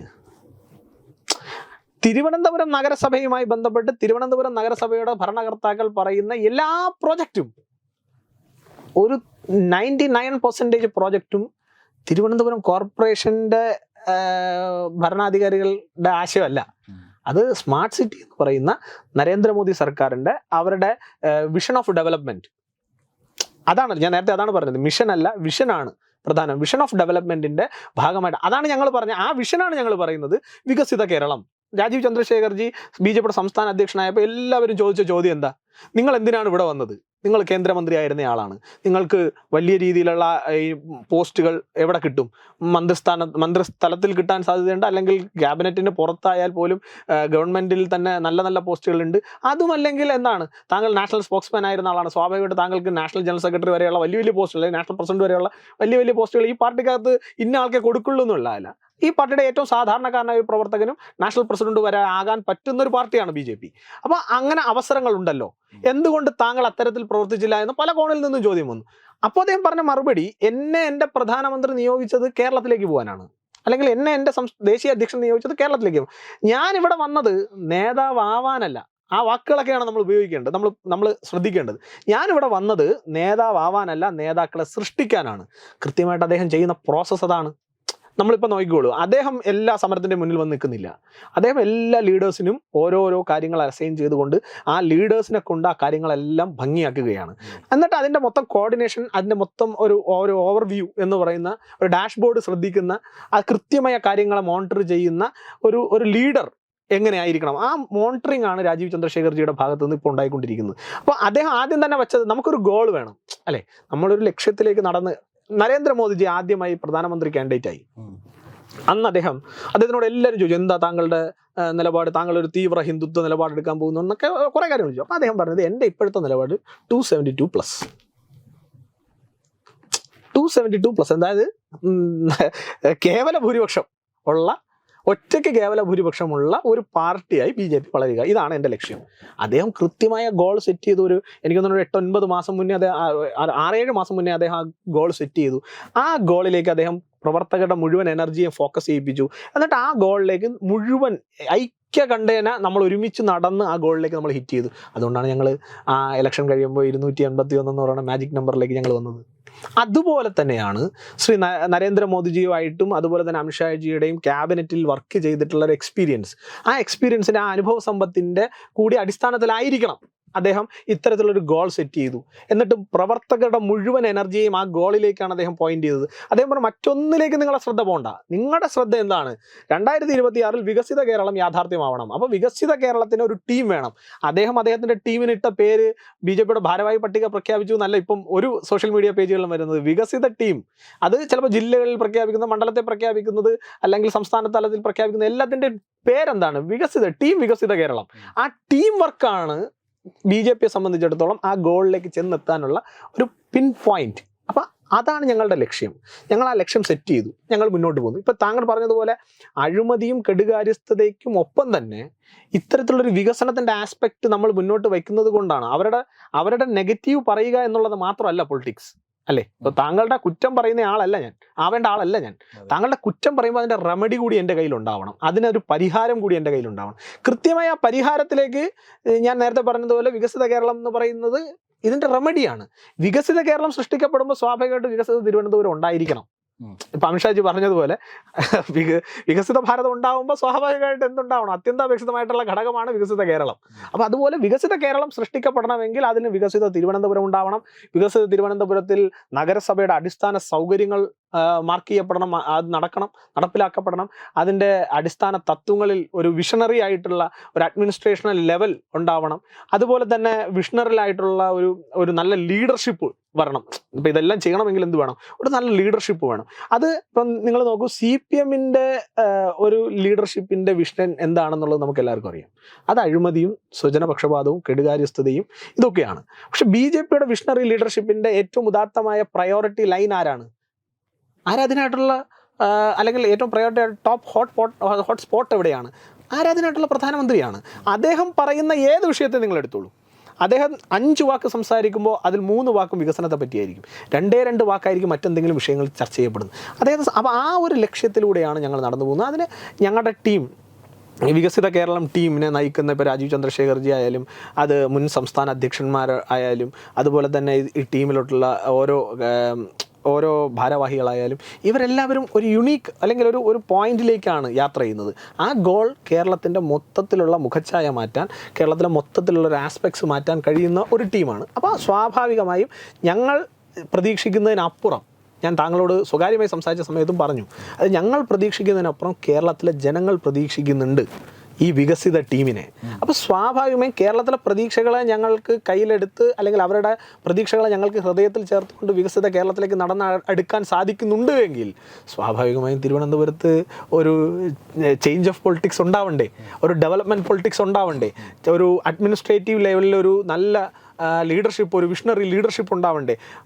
തിരുവനന്തപുരത്തിൻ്റെ ഒരു നല്ല മാസ്റ്റർ പ്ലാൻ ഉണ്ടാക്കി 5 വർഷം കൊണ്ട് തിരുവനന്തപുരത്തിൻ്റെതായിട്ടുള്ള എല്ലാ പ്രശ്നങ്ങളെയും മാറ്റാൻ നമുക്ക് സാധിക്കണ്ടേ. അപ്പോൾ അതിനുള്ളൊരു ടീം വർക്കാണ് നമ്മൾ സ്റ്റാർട്ട് ചെയ്ത് ഞങ്ങൾ മുന്നോട്ട് പോകുന്നത്. സ്വാഭാവികമായിട്ട് അതിൽ ഞങ്ങളുടെ ഉറച്ച വിശ്വാസം ജനങ്ങൾ ഞങ്ങളെ അനുഗ്രഹിക്കും. ജനങ്ങളെ അനുഗ്രഹിക്കാൻ തീരുമാനിച്ചാൽ എങ്ങനെ വാർഡ് വിഭജിച്ചിട്ടും കാര്യമില്ല, എങ്ങനെ വോട്ടർ പട്ടിക ഉണ്ടാക്കിയിട്ടും കാര്യമില്ല. കാരണം ആത്യന്തികമായി വോട്ട് ചെയ്യേണ്ടത് ജനമാണ്. ജനം താമരയിൽ വോട്ട് ചെയ്യാൻ തീരുമാനിച്ചാൽ ഈ വോട്ടർ പട്ടികയുടെയും കാര്യമില്ല, ഈ പറയുന്ന വാർഡ് വിഭജനത്തിൻ്റെയും കാര്യമില്ല, ഈ പറയുന്ന നിങ്ങളുടെ കൂലി പട്ടാളത്തെ ഇറക്കി നിർത്തിയിട്ടുള്ള അക്രമത്തിൻ്റെയും കാര്യമില്ല, ഒന്നും കാര്യമില്ല. BJP ജയിക്കാൻ തീരുമാനിച്ചിട്ടുണ്ടെങ്കിൽ, അത് BJPയെ ജയിപ്പിക്കണമെന്ന് തിരുവനന്തപുരത്തെ നഗരവാസികൾ തീരുമാനിച്ചിട്ടുണ്ടെങ്കിൽ ഞാൻ ഉറച്ചു വിശ്വസിക്കുന്നു അത് നടക്കും. മാറ്റം ഉണ്ടാക്കാൻ സാധിക്കുമെന്ന് BJP തെളിയിച്ചിരിക്കുകയാണ്. കാരണം ലോക്സഭാ തെരഞ്ഞെടുപ്പിൻ്റെ ഒരു കണക്ക് പരിശോധിച്ചാൽ കോർപ്പറേഷൻ മേഖലയിൽ 1-ാം സ്ഥാനത്താണ്. അതുകൊണ്ടാണ് വാർഡ് വിഭജനം നടന്നത്. അതെ, അത് തിരിച്ചടിയായില്ലേ. അപ്പോൾ ഇത് നിലനിർത്തി കോർപ്പറേഷൻ പിടിച്ചെടുക്കും എന്ന് തന്നെയാണ് എല്ലാവരുടെയും ആത്മവിശ്വാസം. അല്ല, ഞാൻ ആ പോയിന്റാണ് പറഞ്ഞത്. അതായത് അവർക്ക് തിരിക്കാൻ സാധിച്ചത് എന്താ? വാർഡുകളെ വെട്ടിമാറ്റാൻ സാധിച്ചു, ബൗണ്ടറികൾ വെട്ടി. ഇപ്പം എൻ്റെ വീട് ഇരിക്കുന്ന ബൗണ്ടറിയുടെ അപ്പുറത്തുനിന്ന് ഒരു കുറേ വീടുകൾ കൂടി വെട്ടി അപ്പുറത്തേക്ക് അങ്ങോട്ടേക്ക്. ആത്യന്തികമായി 10 ലക്ഷം പേര് ഇവിടെയാണ് താമസിക്കുന്നത്. തിരുവനന്തപുരത്താണല്ലോ. അവരുടെ ഹൃദയത്തിൽ നിന്ന് തീരുമാനിച്ചിട്ടല്ലേ അവർ താമരക്കോട്ട്, അല്ല BJP പോയി പ്രസ് ചെയ്ത് താമരക്കോട്ട് ചെയ്യിപ്പിച്ചതല്ലോ. തിരുവനന്തപുരത്തെ ജനങ്ങൾ തീരുമാനിച്ചുറപ്പിച്ച് അവർ താമരയ്ക്ക് വോട്ട് ചെയ്തതാണ്. അതിൽ അവർ കൺസിഡർ ചെയ്ത ഒരുപാട് കാര്യങ്ങളുണ്ടാവാം. അത് നരേന്ദ്രമോദിജിയുടെ ലീഡർഷിപ്പ് ആയിരിക്കാം, അത് രാജീവ് ചന്ദ്രശേഖർജിയുടെ ഒരു വിഷണറി പ്രോജക്റ്റ് ആയിരിക്കാം, അതുപോലെ തന്നെ തിരുവനന്തപുരത്തെ കൗൺസിലർമാർ നടത്തിയിട്ടുള്ള പ്രവർത്തനങ്ങളായിരിക്കാം, ഇതെല്ലാം ആയിരിക്കാം. പക്ഷേ അതെല്ലാം അവിടെ തന്നെ ഇപ്പോഴും ഉണ്ട്, ഒന്നും മാറിയിട്ടില്ല. നരേന്ദ്രമോദിജി 3-ാമത്തെ ടൈമിലും വളരെ സുശക്തനായിട്ട് തന്നെ പ്രധാനമന്ത്രി കസേരയിലുണ്ട്. അതുപോലെ തന്നെ രാജീവ് ചന്ദ്രശേഖർജി നേരിട്ട് കേരളത്തിലെ മുഴുവൻ കാര്യങ്ങളും ഓപ്പറേറ്റ് ചെയ്യാൻ സാധിക്കുന്ന, നേരിട്ട് കേരളത്തിൻ്റെ മുഴുവൻ കാര്യങ്ങളും പ്രോപ്പർ ചാനലിലൂടെ കേന്ദ്രത്തിലേക്ക് എത്തിക്കാൻ സാധിക്കുന്ന ഒരു പോസ്റ്റിൽ രാജീവ് ചന്ദ്രശേഖർജി ഉണ്ട്. അതുപോലെ തന്നെ ഞങ്ങളുടെ കൗൺസിലർമാർ ആത്മാർത്ഥമായിട്ട് താഴെത്തട്ടിൽ വർക്ക് ചെയ്യുന്നുണ്ട്. അതിനേക്കാൾ ഉപരി, ഇതിനെല്ലാം ഉപരിയായിട്ട് BJP എന്തുകൊണ്ടാണ് സക്സീഡ് ചെയ്യുന്നത് എന്ന ചോദ്യം പലരും പറയുന്നത് എന്താണ്? BJP ഈ പറയുന്ന വർഗീയത പറഞ്ഞിട്ടാണ്, അല്ലെങ്കിൽ മറ്റു പല കാര്യങ്ങളൊക്കെയാണ്, അവർ കോമ്പിനേഷൻസാണ് പറയുന്നത്. പക്ഷേ BJPയുടെ വിജയത്തിൻ്റെ ഏറ്റവും പ്രധാനപ്പെട്ട കാരണം എന്താണെന്ന് ഇതുവരെ കേരളത്തിൽ ഒരു രാഷ്ട്രീയ പാർട്ടിക്ക് മനസ്സിലായിട്ടില്ല. അതിൻ്റെ കാരണം ഏറ്റവും താഴെത്തട്ടിൽ സെൽഫ്ലെസ് ആയിട്ട് പ്രവർത്തിക്കുന്ന ലക്ഷക്കണക്കിന് പ്രവർത്തകന്മാരാണ് ഞങ്ങളുടെ അസറ്റ്. ഞങ്ങളുടെ അസറ്റ് ചാനൽ ഫ്ലോറിൽ അല്ലെങ്കിൽ മറ്റ് സ്ഥലങ്ങളിൽ നിങ്ങൾ കാണുന്ന കുറേ ലെയർ ഓഫ് ലീഡർഷിപ്പ് മാത്രമല്ല, അതിനെല്ലാം അപ്പുറത്ത് ഏറ്റവും താഴെത്തട്ടിൽ ഇന്നും ബൂത്തിൽ വർക്ക് ചെയ്യുന്ന, ബൂത്ത് പ്രവർത്തനം മാത്രം ഏകോപിപ്പിക്കുന്ന, അതുപോലെ തന്നെ ഇലക്ഷൻ്റെ അന്ന് രാവിലെ തൊട്ട് വൈകുന്നേരം വരെ ജോലിയും മറ്റു കാര്യങ്ങളും വീട്ടിലെ കാര്യങ്ങൾ പോലും ഒഴിവാക്കി നിൽക്കുന്ന ഒരുപാട് സാധാരണക്കാരായിട്ടുള്ള പ്രവർത്തകരുണ്ട്. അവരെ സംബന്ധിച്ചിടത്തോളം അവർ മറ്റൊന്നും ആഗ്രഹിക്കുന്നില്ല. അവർ പാർട്ടി അധികാരത്തിൽ വരണം, പാർട്ടിയുടേതായിട്ടുള്ള ലക്ഷ്യങ്ങൾ പാർട്ടി നേടിയെടുക്കണം. അങ്ങനെ നേടിയെടുത്താൽ സ്വാഭാവികമായിട്ടും കേരളത്തിൽ വികസിത കേരളം എന്ന് പറയുന്ന ഒരു സങ്കല്പം ഉണ്ടായാൽ സ്വാഭാവികമായിട്ടും ഞങ്ങളും അതിൻ്റെ ഗുണഭോക്താക്കളാണ് എന്ന ബോധ്യം ആർക്കുണ്ട്? ഈ സാധാരണക്കാരായിട്ടുള്ള പാർട്ടി. അങ്ങനെ സെൽഫ്ലെസ് ആയിട്ട് പ്രവർത്തിക്കാൻ സാധിക്കുന്ന, അങ്ങനെ സെൽഫ്ലെസ് ആയിട്ട് സംഘടനാ പ്രവർത്തനം സാധിക്കുന്ന, അങ്ങനെ സെൽഫ്ലെസ് ആയിട്ട് സ്വന്തം സഹജീവികളെയും സമൂഹത്തെയും സ്നേഹിക്കാൻ സാധിക്കുന്ന പ്രവർത്തകന്മാർ ഞങ്ങൾക്കുള്ളിടത്തോളം കാലം ഞങ്ങളുടെ കോൺഫിഡൻസ് ലെവൽ എന്ന് പറയുന്നത് നിങ്ങൾ ചിന്തിക്കുന്നതിനും അപ്പുറത്താണ്, അല്ലെങ്കിൽ മറ്റേതെങ്കിലും ഒരു രാഷ്ട്രീയ പ്രവർത്തനത്തിന് ചിന്തിക്കാൻ കഴിയുന്നതിലും അപ്പുറത്താണ്. അപ്പോൾ അത്തരത്തിലൊരു കോൺഫിഡൻസ് ഉള്ളിടത്തോളം കാലം, അതാണ് അമിത്ഷാജി വന്നപ്പോഴും അമിത്ഷാജിയുടെ വാക്കുകളിൽ നിങ്ങൾ നിഴലിച്ചൊരു കോൺഫിഡൻസ് ആണ്. അത് പ്രവർത്തകരുടെ ഇടയിൽ നിന്ന് അദ്ദേഹത്തിന് കിട്ടിയിട്ടുള്ളൊരു പോസിറ്റീവ് വൈബിനെ അദ്ദേഹം കൃത്യമായി അത് പിച്ച് ചെയ്തത് പ്രവർത്തകരിലേക്ക് തന്നെയാണ്. കാരണം ഈ സംഘടന ഏറ്റവും ആത്യന്തികമായി പ്രവർത്തകരുടെ പാർട്ടിയാണ്. പ്രവർത്തകർ ഇല്ലെങ്കിൽ അവർ നട്ട് നനച്ച് വളർത്തിയ പ്രസ്ഥാനമാണിത്. അവരില്ലെങ്കിൽ ഈ പ്രസ്ഥാനം ഇല്ല. അപ്പോൾ അങ്ങനെയുള്ള അതുകൊണ്ടാണ് ഞാനത് ഇവിടെ കോട്ട് ചെയ്യേണ്ട കാര്യമല്ല, എങ്കിൽ പോലും പറഞ്ഞു വന്നപ്പോൾ ഒരു കസേര കഥ ഇങ്ങനെ നമ്മൾ മനസ്സിലുണ്ടല്ലോ. ഒരു കസേര ആഗ്രഹിക്കാത്തവരാണ് ഈ പാർട്ടിയിലുള്ളത്. ഒന്നുമല്ലാതിരുന്ന കാലത്ത് വിളിച്ച് കസേര ഇട്ട് കൊടുത്ത് ചാനൽ ഫ്ലോറിൽ ഇരുത്തി അദ്ദേഹത്തിന് സ്പേസ് കൊടുത്ത പാർട്ടിയെയാണ് അദ്ദേഹം ഒരു ക്രൂഷ്യൽ തെരഞ്ഞെടുപ്പിൽ അദ്ദേഹം ആ കസേരയുടെ പേര് പറഞ്ഞ് ഞങ്ങളെ വിട്ടുപോകുന്നത്. പക്ഷേ നിങ്ങൾ നോക്കുക, ആ തെരഞ്ഞെടുപ്പിൽ പരാജയപ്പെട്ടപ്പോഴും ഞങ്ങളുടെ പ്രസ്ഥാനത്തിൽ നിന്ന് ഒരാൾ പോലും അദ്ദേഹത്തിനോടൊപ്പമോ അദ്ദേഹം സ്വീകരിച്ച നിലപാടിനൊപ്പം ഉണ്ടായില്ല. എന്തുകൊണ്ടാണ്? അതാണ് ഞാൻ പറഞ്ഞത്, ഒരു സെൽഫ്ലെസ് മൈൻഡ്. ഇതെല്ലാം രാഷ്ട്രത്തിന് വേണ്ടിയിട്ടാണ്. ആദ്യം എൻ്റെ രാഷ്ട്രം, രണ്ടാമത് എൻ്റെ ജനങ്ങൾ, മൂന്നാമത് എൻ്റെ പാർട്ടി, നാലാമത് ഞാൻ. ഇതെന്നുള്ളത് ഒരു കൺസെപ്റ്റാണ്. അതുകൊണ്ടാണ് BJP പാർട്ടി ഓഫ് ഡിഫറൻസ് എന്ന് വിളിക്കുന്നത്. എന്നെ അങ്ങനെ അതുകൊണ്ടാണ്. അത് നരേന്ദ്രമോദിജിയുടെ പ്രവർത്തനത്തിലും അത് കാണാൻ നമുക്ക് സാധിക്കും. രാജീവ് ചന്ദ്രശേഖർജിയുടെ പ്രവർത്തനത്തിൽ നിങ്ങൾക്കത് കാണാൻ സാധിക്കും. മറ്റ് സംസ്ഥാന അധ്യക്ഷന്മാരായിരുന്നവരുടെ പ്രവർത്തനത്തിൽ നിങ്ങൾക്കത് കാണാൻ സാധിക്കും.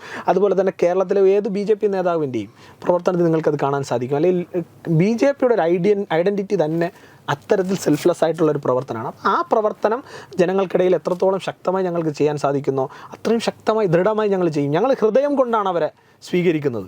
ഒരാൾ ഞങ്ങളുടെ ഐഡിയോളജിയിലേക്ക് വരുമ്പോഴോ അല്ലെങ്കിൽ ഞങ്ങൾ ഐഡിയോളജിയെ സ്നേഹിക്കുമ്പോഴോ അവർക്കറിയാം ഞങ്ങൾ ഹൃദയം കൊടുത്താണ് സ്നേഹിക്കുന്നത്. ആ ഹൃദയത്തിൻ്റെ ആ വിശാലത, ആ ഹൃദയത്തിൻ്റെ സംശുദ്ധി ഞങ്ങൾ കീപ്പ് ചെയ്യുന്നിടത്തോളം കാലം സ്വാഭാവികമായിട്ട് തിരുവനന്തപുരത്തെ ജനങ്ങൾ ഞങ്ങളെയും സ്വീകരിക്കും എന്ന ഉറച്ച വിശ്വാസം ഞങ്ങൾക്കുണ്ട്. ആ വിശ്വാസം വൺസ് ഞങ്ങൾ തിരുവനന്തപുരത്ത് അധികാരത്തിലേക്ക് വന്നു കഴിഞ്ഞാൽ ഒരു മാറ്റമുണ്ടാകും എന്ന് ഈ രണ്ട് മുന്നണികൾക്കും അറിയാം. അതുകൊണ്ടാണ് ഇവർ രണ്ടുപേരും ഞാൻ നേരത്തെ പറഞ്ഞതുപോലെ കൈകൾ ബാക്കിലൂടെ കോർത്ത് പിടിച്ച് അല്ലെങ്കിൽ ഡൗൺ ദ ടേബിൾ കോർത്ത് പിടിച്ചിട്ട് ഞങ്ങളെ പരാജയപ്പെടുത്താൻ വേണ്ടിയിട്ട് ഇങ്ങനെ കഴിഞ്ഞ് പരിശ്രമിക്കുന്നു. പക്ഷേ അതിനൊക്കെ ഒരു സമയമുണ്ട്. നമ്മൾ അടൽജി പറഞ്ഞൊരു വാക്കുണ്ടല്ലോ, അന്ധകാർ ഛട്ടേക സൂരജ് നിഖിലേക കമൽ ഖിലേക. അത് നമ്മുടെ പ്രകൃതി നിയമം. രണ്ടുപേരുണ്ടായിരുന്നപ്പോൾ കളിയാക്കിയവരുടെ മുന്നിൽ ഇന്ന് അവർ ഒരു സൈഡിലേക്ക് പിച്ച് ചെയ്ത് മാറ്റിയിരുത്തിയിട്ട് നെഞ്ച് വിരിച്ച് നിന്ന് ആ രണ്ടുപേരിരുന്ന സ്ഥാനത്തിരുന്നവർക്ക് ഈ പല കാര്യങ്ങളും ചെയ്യാൻ സാധിക്കുന്നുണ്ടെങ്കിൽ സ്വാഭാവികമായിട്ടും അത് തിരുവനന്തപുരത്തും ആപ്ലിക്കബിളാണ്, കേരളത്തിലും ആപ്ലിക്കബിളാണ്. സ്വാഭാവികമായും വികസിത കേരളം ഈ കേരളത്തിൽ സംജാതമാകും, അല്ലെങ്കിൽ അത് നടപ്പിലാകും. അതുപോലെ തന്നെ വികസിത തിരുവനന്തപുരവും 2025 തന്നെ യാഥാർത്ഥ്യമാവും. എന്തായാലും ജനങ്ങളെയും അതുപോലെ തന്നെ വോട്ടർമാരെയും പ്രവർത്തകരെയും വിശ്വാസത്തിലെടുത്ത് ആ ധൈര്യത്തിൽ മുന്നോട്ട് പോവുകയാണ് BJP നേതൃത്വം. തിരുവനന്തപുരത്ത് താങ്കൾ ആഗ്രഹിക്കുന്നത് പോലെ ഒരു മാറ്റം, ജനങ്ങൾ ആഗ്രഹിക്കുന്നത് പോലെ ഒരു മാറ്റം ഉണ്ടാകട്ടെ. ജനങ്ങൾ അനുഗ്രഹിച്ചാൽ ആ മാറ്റം ഉണ്ടാവും. നമസ്കാരം.